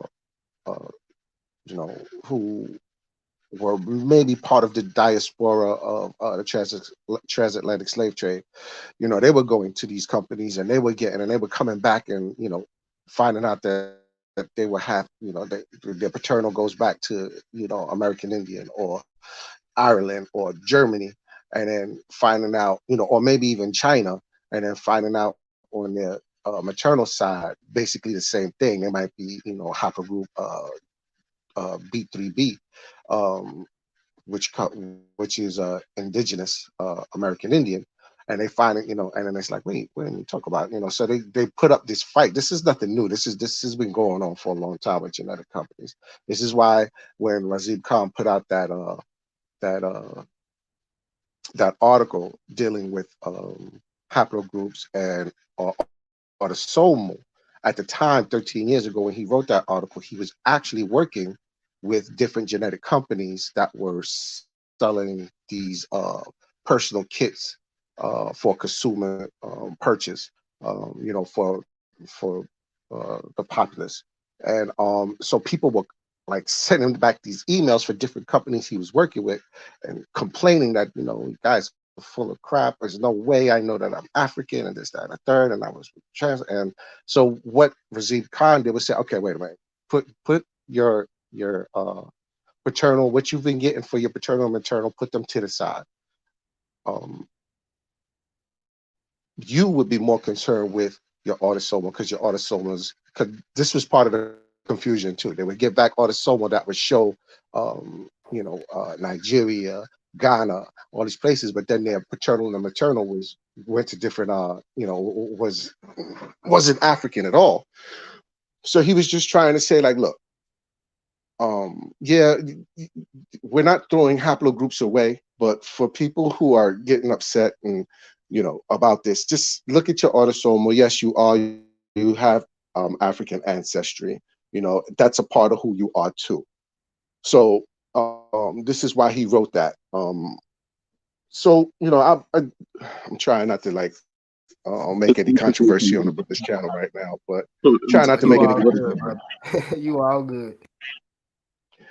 Yeah, and so this is why this is, so we got brothers and sisters that are getting upset about it, especially in the Israelite community, because they're finding out. But the only reason why we're exposing certain people is because, well, the Yak Gang is exposing certain people is because they're running around here for years being extremely racist, and not, willing to understand that, these people that you're calling these names and telling them lick your boots and all of this, these people, you descend from them. Your paternal or your maternal goes back, or your paternal goes back over here, to these same people. Why are you treating these people in this way? Not only that, but you're giving us a bad name by doing this. You understand, Israel? Because it's hard to tell anybody that you're an Israelite without them looking at you sideways. Whether you're Messianic, whether, I'm saying? No, they just look at you sideways, you know? So I yield with that. Also, you had mentioned, what was the question you had asked before Second Exodus about, I can't remember the question. Was it about the prophecy part, connecting prophecy with haplogroup, or was it a Right. mitochondria? Yeah. So About so basically that's what we're trying to do. You know what I'm saying? We're trying to make sure that we drive this stuff with prophecy as best as possible, because that's what this is supposed to be, an aid to Mm-hmm. prophecy. You know what I'm saying? It's supposed to be an aid to give Israel a stronger argument. you know. And but by digging so deep, we're running into these problems where brothers are finding out that they're not paternally Israel, and you're supposed to be paternal. You know, your ancestry is supposed to go back paternally, but this does not mean that you can't be a sojourner, right? Just like you was talking about haplogroup J, we find haplogroup J during the Bronze Age, coming down out of the Zagros Mountains, and they mixed into the population. They pushed a lot of E out, but then we see that they're migrating together, so which means that a lot of them were sojourners. Sojourners. We also see RV88, that's all the way in Africa, also, and we're finding them amongst different Jewish populations. So, which means that this was another haplogroup that was probably part of the mixed multitude as well, sojourners, and there's nothing wrong with that. That's the Israelite way. But we try to make this argument. This is why we go all the way back to the Natufians. We go all the way back to the Caucasus hunter-gatherers. We go all the way back like this because we're trying to separate. Because once you start at the Bronze Age, if you try to start at the Bronze Age, you're going to run into problems because then it's going to be, all right, well, who's truly what, and who has the highest percentage chance of being Israel? Who? You're still going to run into that problem. So now you have to go further back. You got to see where these people migrated from. You got to see where I don't know. Did you see Rudy Heinrich, Brother William? Did you see Rudy? Rudy had posted something in the Genesis 49ers room with JP 58, and it started. Did you see it? The map? Yes, I saw the map. Yep. Yeah. So so this digging is starting to really, show where these people come from, where they migrated from, who they are. How they was intrusive to the Levant area. And so that is the end all to be all argument, regardless to who sojourned, how the mixed multitude came in and we traveled together, we migrated together. The bottom line is who has the which candidate, is the most likely, right? Because that's what it comes down to especially when we're in Clubhouse and we go into war and we're going into these Jewish rooms and we're having these discussions, we end up walking out with people, with allies, because some of them also are not J. Some of them are I. Some of them are R. And so they end up not walking away. I don't want to say that. Not walking away from the other rooms, but they'll come and they'll listen to us and they want to hear what we have to say, just due to genetics. Usually they don't come out of their spaces to listen to prophecy, but genetics is where they start to really pay attention. I'm sorry if I was a little long-winded, but I just wanted to say that. Oh, real you quick. good. You said you made a lot of good points, especially when it comes to DNA tearing up the community. It's definitely turned the community upside down. And although we need it because again, it definitely proves that some of these West African groups that we've been talking to do have connections to these ancient Israelites. So they challenged the community, and we brought it out. Right, but it's like a double-edged sword. So nobody wanted to necessarily go and go to war with anybody else, or get into arguments or discussions that seem contrary to the building of the nation. But that's what ended up happening. And it's just a part of more knowledge coming out, and we starting to make sure that everybody understands just basically how how this thing works. You know what I mean? There's a mixed multitude. So if you came in, let's say like RV88, we don't know that could have came in during the mixed multitude coming out of Egypt. You know what I'm saying? We're not sure. We Right. don't know. But so it's a real mixed bag. So this is why we're digging deeper. We're not going to stop because we're already here. And I'm gonna be honest with you, it's a lot of us that are miles ahead of the rest of not just our Israelite stance or our Israelite position, for West Africans, but also European Jews. You know what I mean? So Right. yeah. Right. And even with, even with me finding out genetics, I had to go back, on some things I've stated in the past, about all Ashkenazi Jews being, fakes, converts, etc. That's the beauty of DNA. It brings things together. So, to answer this brother questions, or to go Ali, he asked a few good questions. He says, why do we speak Niger-Congo languages? If we migrated from Israel during the Iron Age, how come we carry little to no Levantine ancestry and don't speak Semitic languages? So I can answer these, and then I want to show you some information to go with the answer. So West Africans speak Niger-Congo because you can argue that they lost their language or they adopted this language when they migrated into West Africa, specifically the E1B1A carriers. Um, you also have E1B1A carriers that do speak Afro-Asiatic languages. They just are not considered West African. They're either in Ethiopia, they're either in Egypt, they're either in Arabia, Palestine, or even amongst the Berber groups in North Africa. So you do have E1B1As that speak Semitic or Afro-Asiatic languages. And the second part is, if we migrated during the Iron Age, how come we carry little to no Levantine ancestry and don't speak Semitic languages? So I'm finna show this book real quick that kind of shows a connection between the Bantu language as well as the Afro-Asiatic language. So give me a second to pull this up real quick. I would also, can I dive in on that a little bit too? Oh yeah, go ahead, bro. So so what happens is, if you're an E-carrier man and you're living in the Levant and you end up in East Africa, Central Africa, and into West Africa, right? So you start having children with these women that live in that land. What happens is the child is primarily raised by the mother. So you start picking up your mother's culture first, the language, everything. Case in point. So I have a brother who is, we share the same father. We have different mothers.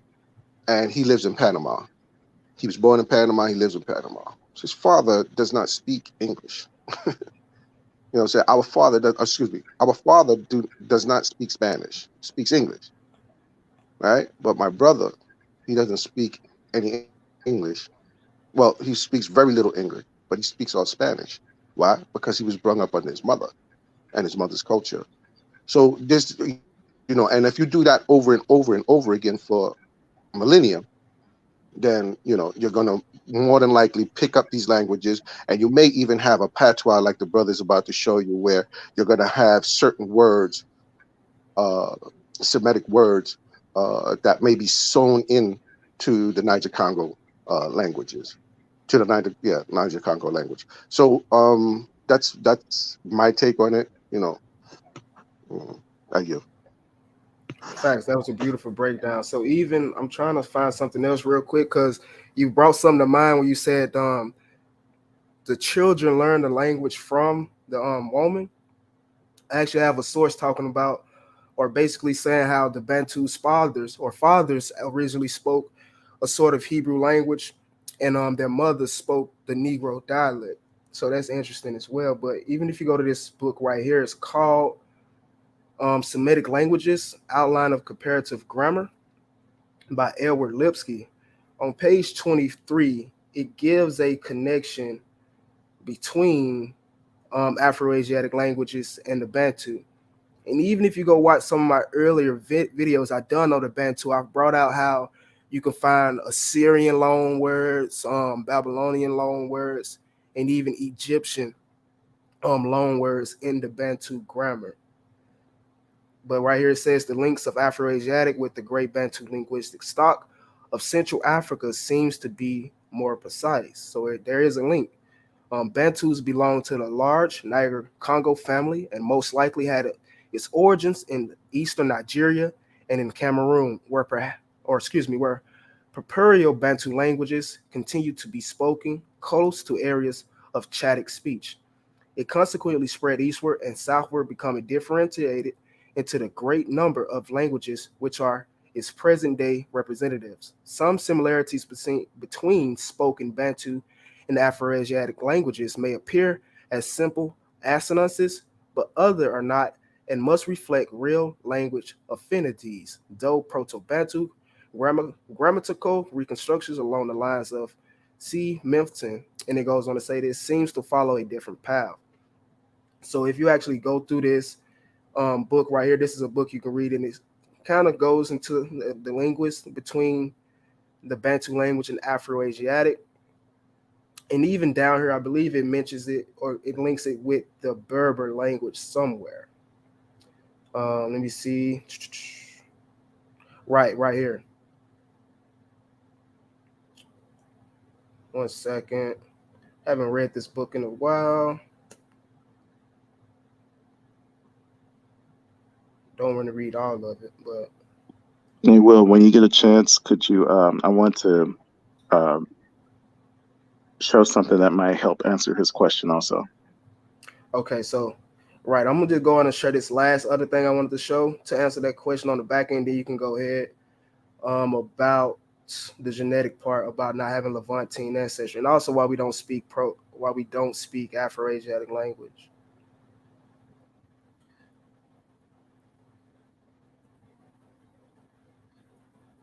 So if you go to this source right here, reconstructing prehistoric African population structure, it actually tells you that some West Africans have PPNB related ancestry. Right here it says Tanzania Pemba 6,000 years before present, Malawi Chiwa, Malawi Nguni, Malawi Tumbunka, Malawi Yao, Yoruba, Isan, Gambian, Lua, Bantu Kenya, Bantu South Africa, Ovumbu, the Himba, the Wambu, the Bantu South African Hero. They're all fitted as consistently with having 100% Mindi related West African ancestry. It goes on to say that the Madinka from West Africa coast are fitted as having 2.8% to 0.6% Levant Neolithic related ancestry, PPNB. So that's some West African groups that actually have Levant related ancestry. And even in the supplementary materials for Paleocene North African genomes, linked Near Eastern and Sub-Saharan African populations, it tells you as well that the Bantus were spreading Levant ancestry during the Bantu expansion. It says a more recent link is the spread of Bronze Age like or Bronze Age Levant-like ancestry in Sub-Saharan Africa together with agriculture during the Bantu expansion. So a lot of West Africans do have this ancestry, and I actually did a video showing more information on it. But go ahead, brother. Second Exodus. Would you be able to pull up Bonnie Israel from the Israel Times, that news article? Yes. Yeah, and Could you? when I'm you do sorry. Go ahead. that, when you do that, go to the section where they start talking about the language. So even Yeah, that's one too. That's talking about the y'all just brought that out. Yeah, let me see. Let's go. I'm sorry. Goat Ali put a question up. His last question. Could you put it on the? And I'm on my phone, so that's why I'm not sharing anything. But um, I'm trying to look. So no Hebrew Israelite women migrated into Africa. We didn't take any of our own women, just left them behind.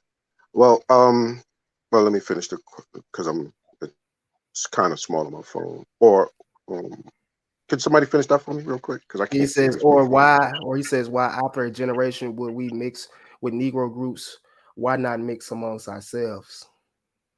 Well, let's just for an example, let's look at Moses, right? So he had two wives. We historically always married. We did marry people outside of the Israelite spectrum. So I'm not saying that women didn't come with us, but over generations, these men would have took on other wives. You understand? And Especially, I'm sorry, what you said, bro? no, you good. I was just gonna say, especially, when they went into West Africa, 'cause like you said, they practiced polygamy, so they definitely would have had multiple wives. Right. And so they would have been here for generations. So they would have adopted certain languages in the Niger Congo region, like They would have adopted these languages over time. We're talking, millennia. If they left in 70 AD and they wasn't taken out until, 1400, when the slave trade started worldwide, like 1400 or so, Hmm. late 14, early 1500s. So that's 1500 years, right? So we're Oh wow. talking a very long time of people, of these languages being mixed up, you know. So I yield there.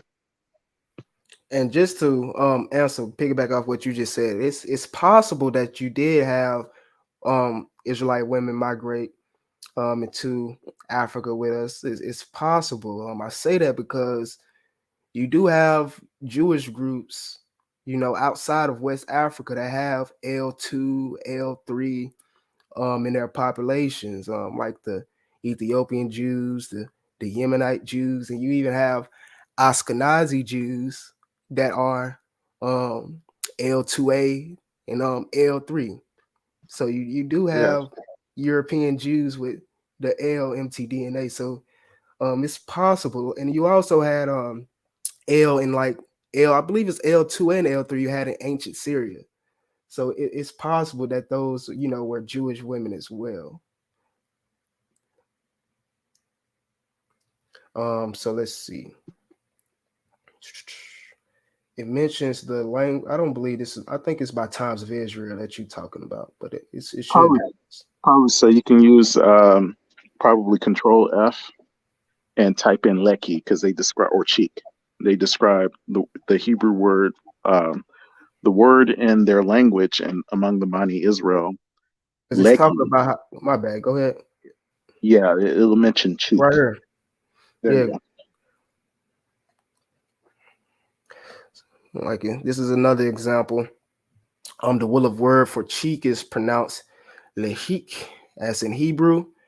One of the will of words for wise is pronounced the same as the Hebrew for chakam. A weaver or fabric merchant is called rab, similar for a rabbi. So yeah, this definitely connections amongst these people, the Bani Israel.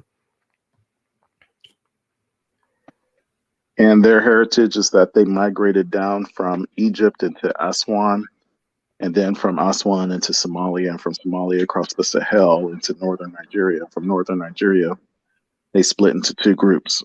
Guinea group went into Guinea, and the other group went into Senegambia, which Right, and is those people are actually the Saniki people. You know what I'm saying?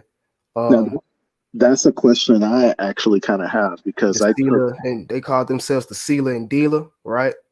uh-huh. Yeah, those are Saniki, Mandi people. Now my question is, should should men like ourselves, right? Should we take family tree DNA to get that full Y chromosome to be more accurate?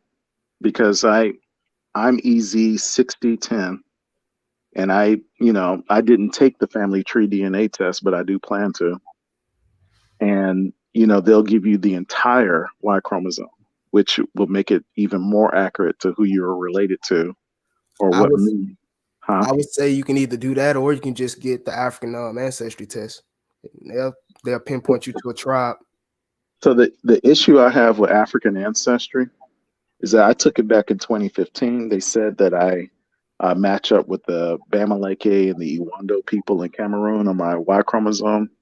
And on my mitochondria side, the matriclan test, they said that I match up with the Fulani and the Yoruba. And, you know, I think what's his name? Uh, Henry Louis Gates, kind of, and 60 Minutes. They both did a show concerning African ancestry, and it shows that they are, hate to say it, kind of guessing to what group of people you're matching up to. Because that goes back to my question about how can you tell the difference between an Ishmaelite, an Edomite, or an Israelite? You can't really tell. They're the same DNA. So why would you lump me in a ethnic group when there could be members of my same bloodline living off in Senegambia? Because when I looked at my EZ 6010 from 23andMe, it shows that my subgroups of EZ6010, everybody that has taken the family tree DNA test, matches to Gambia, Senegal, one in Arabia, a few in America, and a few in Spain. Correct. That has nothing to do with Cameroon. And when I took my dad's results just came in, I think last week. His haplogroup is also EZ6010, so that's good to know. But also, Now, it said that he's now you know. Now you know for real he's your daddy. Right. yeah. He matched me 45% as well. So that's it's not just luck of the draw kind of thing. So yeah, it's legit. But the point is that I'm making is that he came back 50% Nigerian. So all these other tests like ancestry.com said that he had a huge percentage of I think it was Congo. He had a huge percentage of Congo, not much Nigerian. I took the African ancestry where it said he was from Cameroon and Iwando and Bamileke people. But here's 23andMe, and I know 23andMe is pretty legit because I was able to find not only my But dad's 23andMe people. doesn't give you a tribe though, right? No, it doesn't. Well, they started to give you a breakdown of saying, hey, if you're Nigerian, you might have 30% matching the Igbo people, highly likely, or something Right, like that. right. But is that from auto? Isn't that from like the autosomal breakdown, or am I mistaken? No, you're right. That's Okay, okay. probably from the autosomal breakdown. More than likely, it's autosomal breakdown. But the reason why I would prefer 23andMe is because they legit found people who took the test that were related to me. And as far as African ancestry, I would rather for 23andMe to not give me an ethnic group, but give me as much information as they can versus African ancestors say, we gotta, he has an African haplogroup, so let's just give him a tribe. And that's what kind of happened to Henry Louis Gates. He took a DNA test from African ancestry. He got his results back, and it said that he was from Nubia. But him, but but him being a historian, he's like that's not likely possible because there was no slave trade from Nubia. But if you look at it like this, he probably had haplogroup A or B. You know what I'm saying? Which possibly goes back to those original inhabitants of Nubia, that was found in like what period was that? I forgot, but it was a period that they was found like I believe it's haplogroup A or something that was found in Nubia, um, that would represent those ancient Nubians. But that goes back to my So is question. it could it be let me throw something at you? Could it be possible you had Nubians migrating to West Africa that got caught up in the slave trade later on, or It, descendants of them? it's highly possible. It's possible. I wouldn't knock it. But is it also possible that there were haplogroup A and B already in West Africa, like Yeah, among the Igbos and the Isan? So my issue is, and that's what's happening with me. I have EZ6010 that's matching people in Gambia, mostly in Gambia, just about everyone. yeah, I'm looking There's at it right now. Yeah, you see it?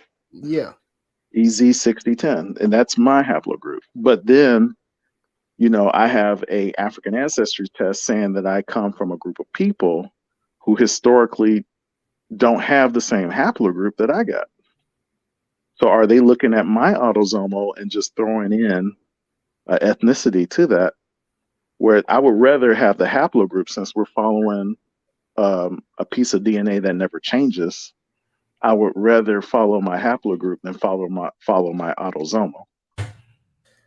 so I wonder what specific E1B1A to Bamalike are. Now that you say that, that's interesting. I mean, I get what you're saying. I get what you're saying. Um, but that's something for me to look into. I do get what you're saying though. I'm sorry. Hey, Especially with you see. Oh, you go ahead, brother. no. I didn't mean to cut your bell. I just wanted to holler at Jay. He hollered at me. Jay Guida, what's happening? I see you down there. The brother says West African populations are very closely related and haplogroups have no boundary. They're just guessing with the haplogroups. I don't believe they're just guessing with the haplogroups. Yeah, I don't believe that. Yeah. Didn't you ask that brother to come up before? No, I think that was the brother Dorville. That was the Oh, brother okay. Dorville. He was trying to say Israel and Sub-Saharan Africa. Right. Okay. The brother Laban states a linguist named Catherine Al-Kalun showed elements of Akkadian, Old Egyptian, Sumerian Hebrew, and Arabic elements in the Igbo language. That's interesting. I'm definitely going to check that out. Also, you can look at a book called The Genius of the Bantu. The Genius of the Bantu, and it gives different um, theories and proposed origins and migratory routes of the Bantu coming into Africa. And it shows these different language affinities in their language, like I said, like Assyrian, like Babylonian, and like Egyptian. Again, that's called The Genius of the Bantu. It's a good book. So if anyone has any more questions in the chat, feel free to go ahead and drop them. If not, what time is it? It's 4 o'clock. Okay. If not, we're gonna go ahead and wrap it up. You know what I'm saying? And I will see you all next Shabbat. Bring out some more information, hopefully.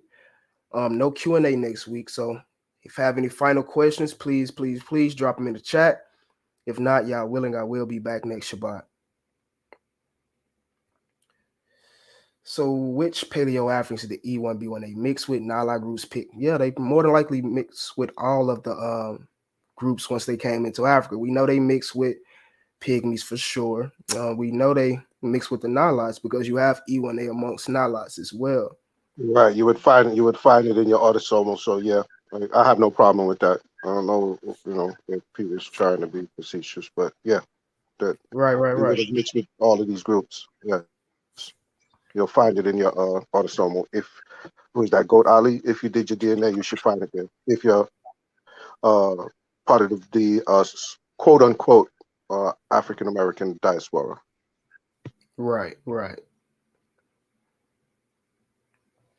Which is the oldest Israelite group to disperse into Africa.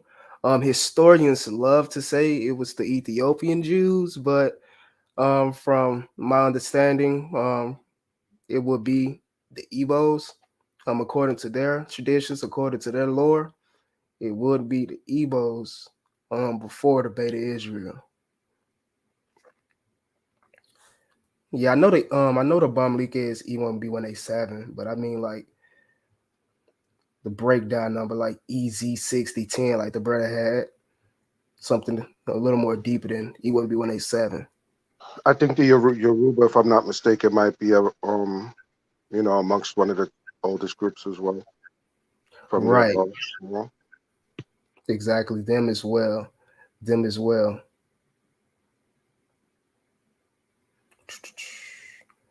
Similarities between Hebrew and Kikongo. The Kikongo speaker found. Oh, I have that. I believe I actually have that PDF of that specific breakdown you're talking about, where you list out all the words. My profile picture is of I guess you can say someone in Galilee during the time of Jesus, as they stated. I can pull up the source for you real quick. I have a question. What's up, brother? Are there two types of Beta Israel? Because I was looking at the origins of what happened to Abyssinians. How Abyssinia became Ethiopia, and I think his name is King Hassana. He's the one that conquered Nubia or Kush, and then he renamed Abyssinia Ethiopia. So if there were Israelites that were living in that area, uh, just because they have E1B1A or E1B1B, would that be different enough to say they must have came from a different Semitic group of people, meaning those Beta Israel today that have been accepted into the state of Israel, could they have came from a different Semitic group of people? From my understanding, the Beta Israel claim to be descendants of the alliance between Solomon and Sheba. When Menelik migrated into Ethiopia and stayed there.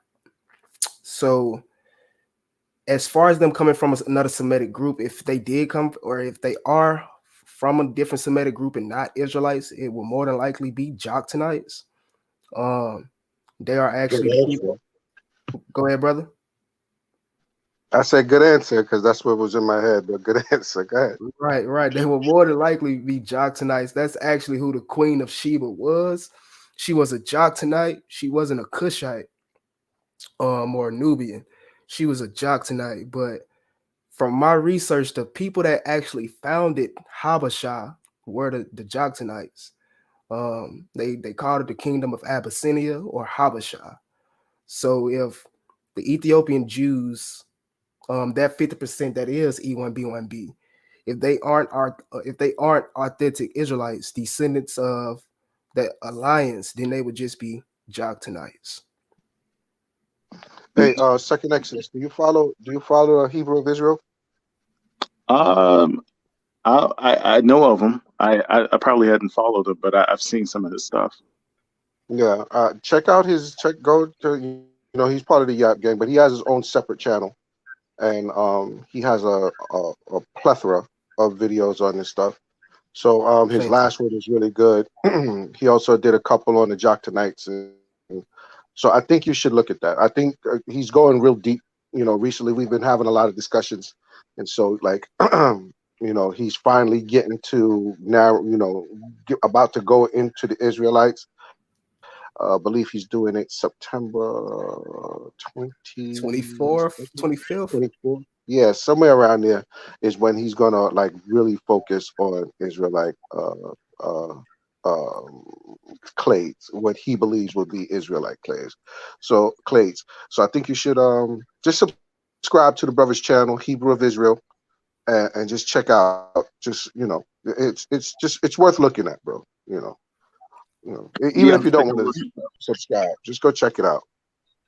Yeah, I he um will. I was going to say that there's a group called the Sabians The and Sabians, yeah, Sabians, yeah, and they were saying that the Sabians were a Semitic Arabic people that left Yemen and went into Abyssinia. So yeah. a lot Those of are the Joctonites. okay, those are the Joctonites. Okay, because they say that although they're called Cushites, they're not necessarily. I guess they wouldn't really necessarily call themselves the Cushites that most people think that they are, or something like that. When Right. it comes to language, what I noticed is it seems like you had a Afro-Asiatic branch of languages there already, and then you had the Joctonites bring that Arabic or that South Arabian script over that formed into that Semitic Ge'ez or whatever it is called, the Semitic language. Because you have a Afro-Asiatic branch in Ethiopia, and I believe you have a Semitic branch in Right. Ethiopia. So Yeah, yeah, those yeah. it would have came out of in southern Yemen or southern Arabia, Right. and it would have came over into the Horn from the Joktanite. I'm telling you, bro, you got to check out my brother Avery's. All the questions you're asking will be answered. You'll get an understanding. Go just yeah, like I said, if you don't necessarily have to just subscribe, but just go over there, go through a couple of his videos, go through the library, and trust me, a lot of the stuff that you're asking, there's going to be videos on it. Yeah, that's So why. That's why I didn't really, or that's why I really haven't done a video specifically on Jockton because he has done plenty of videos on Jockton. So whenever anyone, even when I'm live and somebody asks me about Jockton, I say go to the Hebrew of Israel channel because he's done enough information to show that those people went into Ethiopia, and I don't have any problem with the information. And even these new videos that he's been bringing out, I really like the fact that he brought three different models to show what the paternal haplogroup of Abraham and Israel could be. Because me myself, I Right. had two different models. You know what I'm saying? And he brought three, so that's real interesting. Right. So when people say like, oh, you can't stick to a model and this, that, no, this is when you're doing this research, you build different models. You have to build a young earth, an old earth, and an intermediate. You have to build them so that this way you can, you're trying to jive together the biblical script, the narrative, and try to cover or superimpose it with the DNA. So you have to have these different models so that you can test them. You can test them. So yeah, I'd advise you to go over there, bro, for real, because we covered a lot of this already. The Yap Gang, when we have our conversations, and the brother's just laying them out, and he's putting out work like every couple of days. There's like 2 or 3 videos coming out, and they're very, very well put together. So yeah, check it out. Check it out. Yeah, I'll definitely And check it out. anybody else in the chat. And anybody else in the chat. I'm sorry, go ahead, but I didn't mean to cut you. Yeah, even even when I was watching that video, man, I saw when he got to the part where he brought out the E1B1B model. I knew it was gonna be some people mad. So I was watching the live chat and even the comments after. Even I saw some people that be over here in my video over there all mad and things about him presenting his model. But from my opinion, the best model would be the EP2 model. That's just from my opinion. I don't think we can, Mm-hmm. at least not yet. I don't think we can form a model where E1B1A would be Jacob or Abraham. It'll be Yeah. better for it to be So this is why EP2. we're covering. This is right. So this is why we're covering haplogroup E1B1B and E1B1A. We have to be Mhm. thorough with it, because if we're going to start from EP2, that to us that makes the best sense. You know, when we test our models. So yeah, man, I can't give my little brother more than enough kudos, man. Give him his flowers already, because as soon as we have these discussions, he's already on it, or he's already have them done, and then he run it by us. Like, yo, this is great. Like, we can't really give any real pushback. He's doing an excellent job over there. So, but check him out. Yes, he's Anybody else gonna in the get deep. chat, subscribe. Definitely, definitely. I just want to say this, and I appreciate talking with you guys. I really enjoyed it. Um, I wanted to say this before I head out. There was a video made by Dr. Nathaniel Jensen, and he was tracking the movements of the early Muslims, the Moors, or at least the Muslims. And he said that they carried haplogroup E1B1B out of Northeast Africa, and then it kind of grew in Arabia, and then you see an explosion of E1B1B in the Levant and the Middle East before it went down into North Africa. So is it possible that these people could have been related to the Joktonites, and that the Israelites that were already in Ethiopia, could it be that the Joktonites may have taken over that identity, and then they started calling themselves Beta Israel, the House of Israel, because there So, was the East African slave trade by the Arabs. so to answer that, well, to answer it from the video's point of view, he had E1B1B coming in during the Arab invasion, so around 700 AD, I believe, 700-800 AD, if I'm not mistaken. I may be mistaken, but he had E1B1B coming in around the Arab invasion from the Levant or Arabia, wherever it was, and pushing E1B1A down. Correct? Yeah, correct. The E1B1B pushed Right. E1B1A down into Central West Africa. Now that could be correct from the standpoint if you think of Jews being in specifically East Africa and even North Africa It is a belief, or there is information to support that E1B1A was in North Africa and was pushed down by E1B1B or pushed down later from that area. But if you go and read his book, he's basically calling E1B1A, and I believe he said E1B1B like Nubian or something like that, It right? He said like technically, A, B, C, Yeah, he E1B1A was kind of like switched Nubian. up. He kind of switched up on us, and you know, at first he was going. It seemed like he was going down the right track, and then all of a sudden he just threw E1 haplogroup E over into the Hermetic line. It's like how you do that? Like, but you know, it was confusing because we know, you know, from all the genetic studies that, you know, these were proto-Semitic people, you know, Afro-Asiatic people, proto-Semitic in the Levant. So I think that people get confused and they try to say, well, you know, well, they're so much older, and the Tufians are so much older, and if they was in the Levant first, that's the land of Canaan, aren't they Canaan? We have to remember that Shem was given a lot of the land. If you know, the land of Shem, you know, not Abraham, not, you know what I'm saying? Like, so you would find these Shemites from after the flood in that area, anything after Noah, you know. So, Mhm. you know, I think that people forget about that. Like, you know, they forget, like, you know, they forget the timeline of everything. The land was given to Shem. It wasn't given. Abraham went back into the land, you know, to push the invaders out, these intrusive you know, J Mark is out. You know, it didn't necessarily work. You know, I mean, even in the biblical narrative, you know, there was wars and skirmishes, but you know, the land was given to Shem.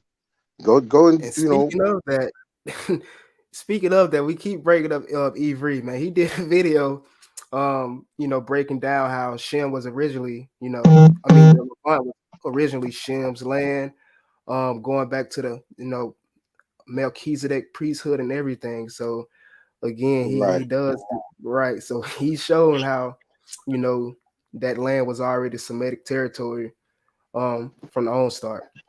But right. real quick, So brother, if you I'm real sorry. quick, let me just tell him this real quick. If you can check out this video right here for Moorish breakdown, Moorish genetic breakdown. I go into the history and genetics of the Moors, because a lot of African Americans believe that they are Moors. So we went into the history. So you check that Yeah, video out, brother. but yeah, these are all the discussions we have over, you know, at YAP headquarters. You know, these are the things we have discussions about, and then you know, bro, already on it. You know, come and he'll tell us already, like it's done. What y'all think? We'll have a discussion, and the video's up. You know what I'm saying? Like it's up. So the brother's on it. My little brother's on it. I got to give him his flowers. So just check him out, guys. Just check him out. Jock Time videos, even Shemitic lands, you know, during the Melchizedek priesthood. So we're talking long, you know, we're talking a long line. You know what I mean? So these Natufians would be connected to the Shemites. So Exactly. And to answer this brother's question, we're not denying or negating the fact that you had E1B1B samples with the Ibero-Mauritians, E1B1B samples in Egypt, E1B1B samples in Kenya and Tanzania. We understand that, but that doesn't mean you didn't have Arabs who came yeah, into Africa with other E1B1B lineages, right? There's right. multiple lineages and clades within E1B1B. So B1B. right. So you could have had Arabs with E1B1B, Berbers with E1B1B, Bedouins with E1B1B, and be in different locations. So Arabs did, well, he said, so Arabs did not bring E1B1B into Africa. Bogus theory. It's actually not, brother. They would have brought E1B1B and probably J too. So He's starting to sound like somebody we know, but I ain't gonna bring the name up because I don't know if it's him. yeah, they would have brought E1B1B into Africa, brother. They definitely would have. They definitely would have. It's actually a paper that talks about how you have the North African E1B1B in Spain. Do you have the Arab E1B1B in Spain from the Moors? So yeah, they would have had it. which is interesting because Albert Einstein and Hitler also have E1B1B. as Right, far a as lot one of haplogroup. So that it also shows the presence of the Arabs or the Jactanites or the Moors in Europe. this who he is. Click the link, brother. He's up He here. believes I guess he believes Israel is in Congo. That's who he is. Why is All right. Israel Well, slash Palestine the promised land? The land isn't fertile. It's tiny also, but the Great Lakes region in Africa. Resource rich, fertile rivers, minerals, a lot of game and weight and vast land. We don't disagree with that, but that don't mean it's the land of Israel. right. Well, I don't. Again, and if it was, and again, if it was, we wouldn't have a problem with it. But you have to bring some empirical data, bro. You have to show where the Assyrians invaded, the Babylonians. You got to show all of these invading people, the Romans. You got to show me some artifacts with these people, coming in, to Israel. That's in the Congo. You have to show me something, brother. I mean, I'm not going to sit here and tell you you're wrong. You know what I'm saying? Because being that we deal with science, we know we deal with high probabilities, not absolutes. So I'm not going to tell you you're wrong, but I'm going to tell you uh, it's highly unlikely given the evidence that we have now. So unless you can show me some of that data, brother, I don't know. I don't know. Right now, you're just going off of conjecture. They also Are go you? off. They also go off like maps from 300-400 years ago that shows Jerusalem in South Africa, Bethesda, all these different locations that more than likely was renamed by these European Jews that settled in South Africa. You know, Not only that, you can also the Israelites when they came up out of Egypt, the journey was supposed to be a 40-day journey, right? So there's no way you can go from the Congo to on foot with millions of people following behind you, elderly and children and animals. There's no way that can be a 40-day journey leaving the Congo going all the way past Egypt into Israel or from Egypt to the Congo. It's just not possible, not on foot. But that journey could be made if you were leaving Egypt going into where they're saying Israel is located, you know, today. So I'm not saying that border. I'm not saying that those borders are ancient Israel borders. All I'm saying is the location, the artifacts. I think they just found Amorite. Um, thank they you. found, yeah, they found Amorite city unearthed because of the drought or something like that. They started to find more artifacts, The and it shows. Syrian siege ramps, Yeah, all type of things. You have to, you have to take into relocate. account. You have to relocate Babylon, Iraq. You have to relocate everything just to make Israel makes sense in Africa, in the heartland of Africa. So Yeah, it Corey doesn't make has a good sense. question too. Yeah, that's true. I agree. Corey has a good question too. Did you put it up there? Have any of y'all heard of throwback Y-DNA like E1B1B producing yes, in EP2? Razib Khan mentions it in the Q and answer without any details. I don't know too much about it, but I do know it's possible for people to back mutate. Um, Yes. I don't know how likely it is, but it is possible. So you'll get something. You'll get some like if you have your 23andMe, and you see that a lot of our subclades, when you go through, when you find out your haplogroup, and a lot of our subclades, somewhere along the line, it'll show EM180, right? And then it says, well, after EM180, then this came, and then you mutated off of that. We know a brother that actually has EM180 today. So yeah, you can have an old clade. I mean, whether it back mutated or it just survived that long, down to this brother, it's still around. Yeah, but so it's possible. That's what I would say. Right. And even speak off what you just said, you even have like Habasha descendants who are still EP2 today in Ethiopia. So they're showing Right. So you. So we just don't know, like, we don't know unless we go into their history and check the father, that person who has EP2, and go back and check the father, the grandfather, great great great grandfather, if we had access to their DNA and see if it actually uh, it back mutated, or if the mutation, somebody that had it a long time ago just kept passing it down and it never changed amongst this small group of people who still have this EP2 today. You understand what I'm saying? So, but I think it's possible. Right, it is possible, and you made good sense. You'll have to go back to your father to see, if he was EP2 or a different mutation to see that as well. So yeah, that is interesting. And like I say, I actually do some research into that. How probable or how likely is it for back mutations to happen over time and things like that? Rajiv Khan did say that it's possible. He Yeah, said that it's yeah. probably, it doesn't have to always be, and it's very rare, but yes, it can happen. So I guess he would be able to see that, being that he deals with all of these samples and he has access to all these. He can actually walk something back and see. You know, Right, whereas right. He we definitely whereas does we have the can't. resources. All right. So whereas we can't, we just got to go off of the studies. So I don't doubt what he says. You know.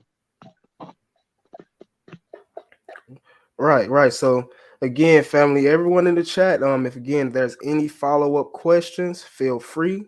I'm gonna go back right now and see if there's anything I missed in the chat section. Second is, you got something? Yeah, I'm just gonna say grace and peace to you all. I enjoyed it. I'm gonna go ahead and bow out. Shalom, All brother. right. Shalom. Shalom.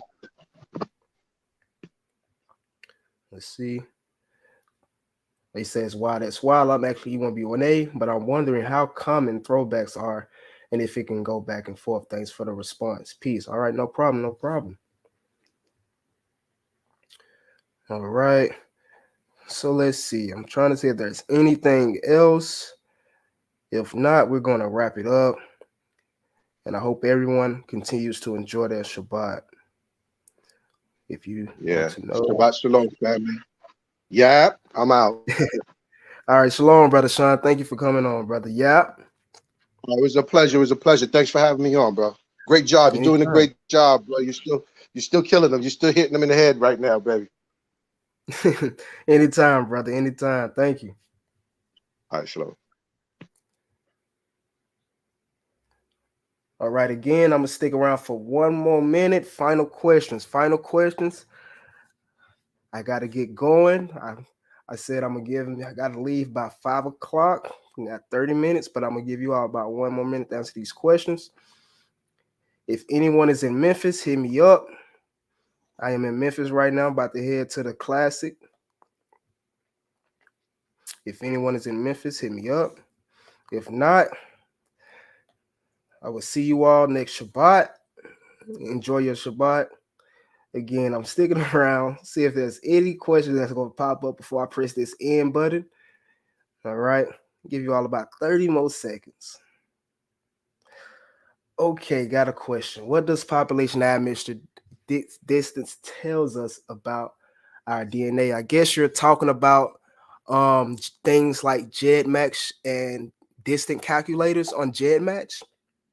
It just shows you how closely related that you possibly are related to a population when it comes to the distance. So if you go to GEDmatch, you gotta read the information to get a full understanding of the breakdown of how the numbers match and everything. Usually, the further you're away, or the further you're away, the closer you are. Excuse me, the closer you are, the more you possibly are related to or share DNA with those populations. Just because you get a population in your GEDmatch that pops up as number one, that wouldn't make you, I guess you can say that wouldn't make you a descendant of that person or of that population. So, for example, on GEDmatch, when it shows the Limba Bantu or the Limba as your number one population source, as far as admixture distance, that would not mean that you descend from them. That means you share autosomes with them. That's the number one people or group that you share autosomes with, or DNA. All right. Hopefully that answers your question. Hopefully that answers your question. All right, and thank you as well. Thank you for tuning in, first time listener. Thanks for all the great information. No problem. This was just a Q&A segment, so I didn't really throw out any information. So again, you can go check out my channel, where I bring out various forms of information, whether it's genetics, whether it's Israelite history, whether it's Moorish history. I bring it out. Just go read the title, find whatever best for you, and go into it. I will provide I provide information for everything I bring out. So again, thank you for tuning in, and I hope hopefully I can see you in the future here. Thank you as well, my brother, for tuning in. I enjoyed you in the comment section. Thank you for interacting. And with that, family, I'm about to head out. And Shabbat Shalom again. And I will be back next week. We have something groundbreaking that we're going to bring out. We're saving it for next week, presentation style. Shabbat Shalom. Enjoy your day.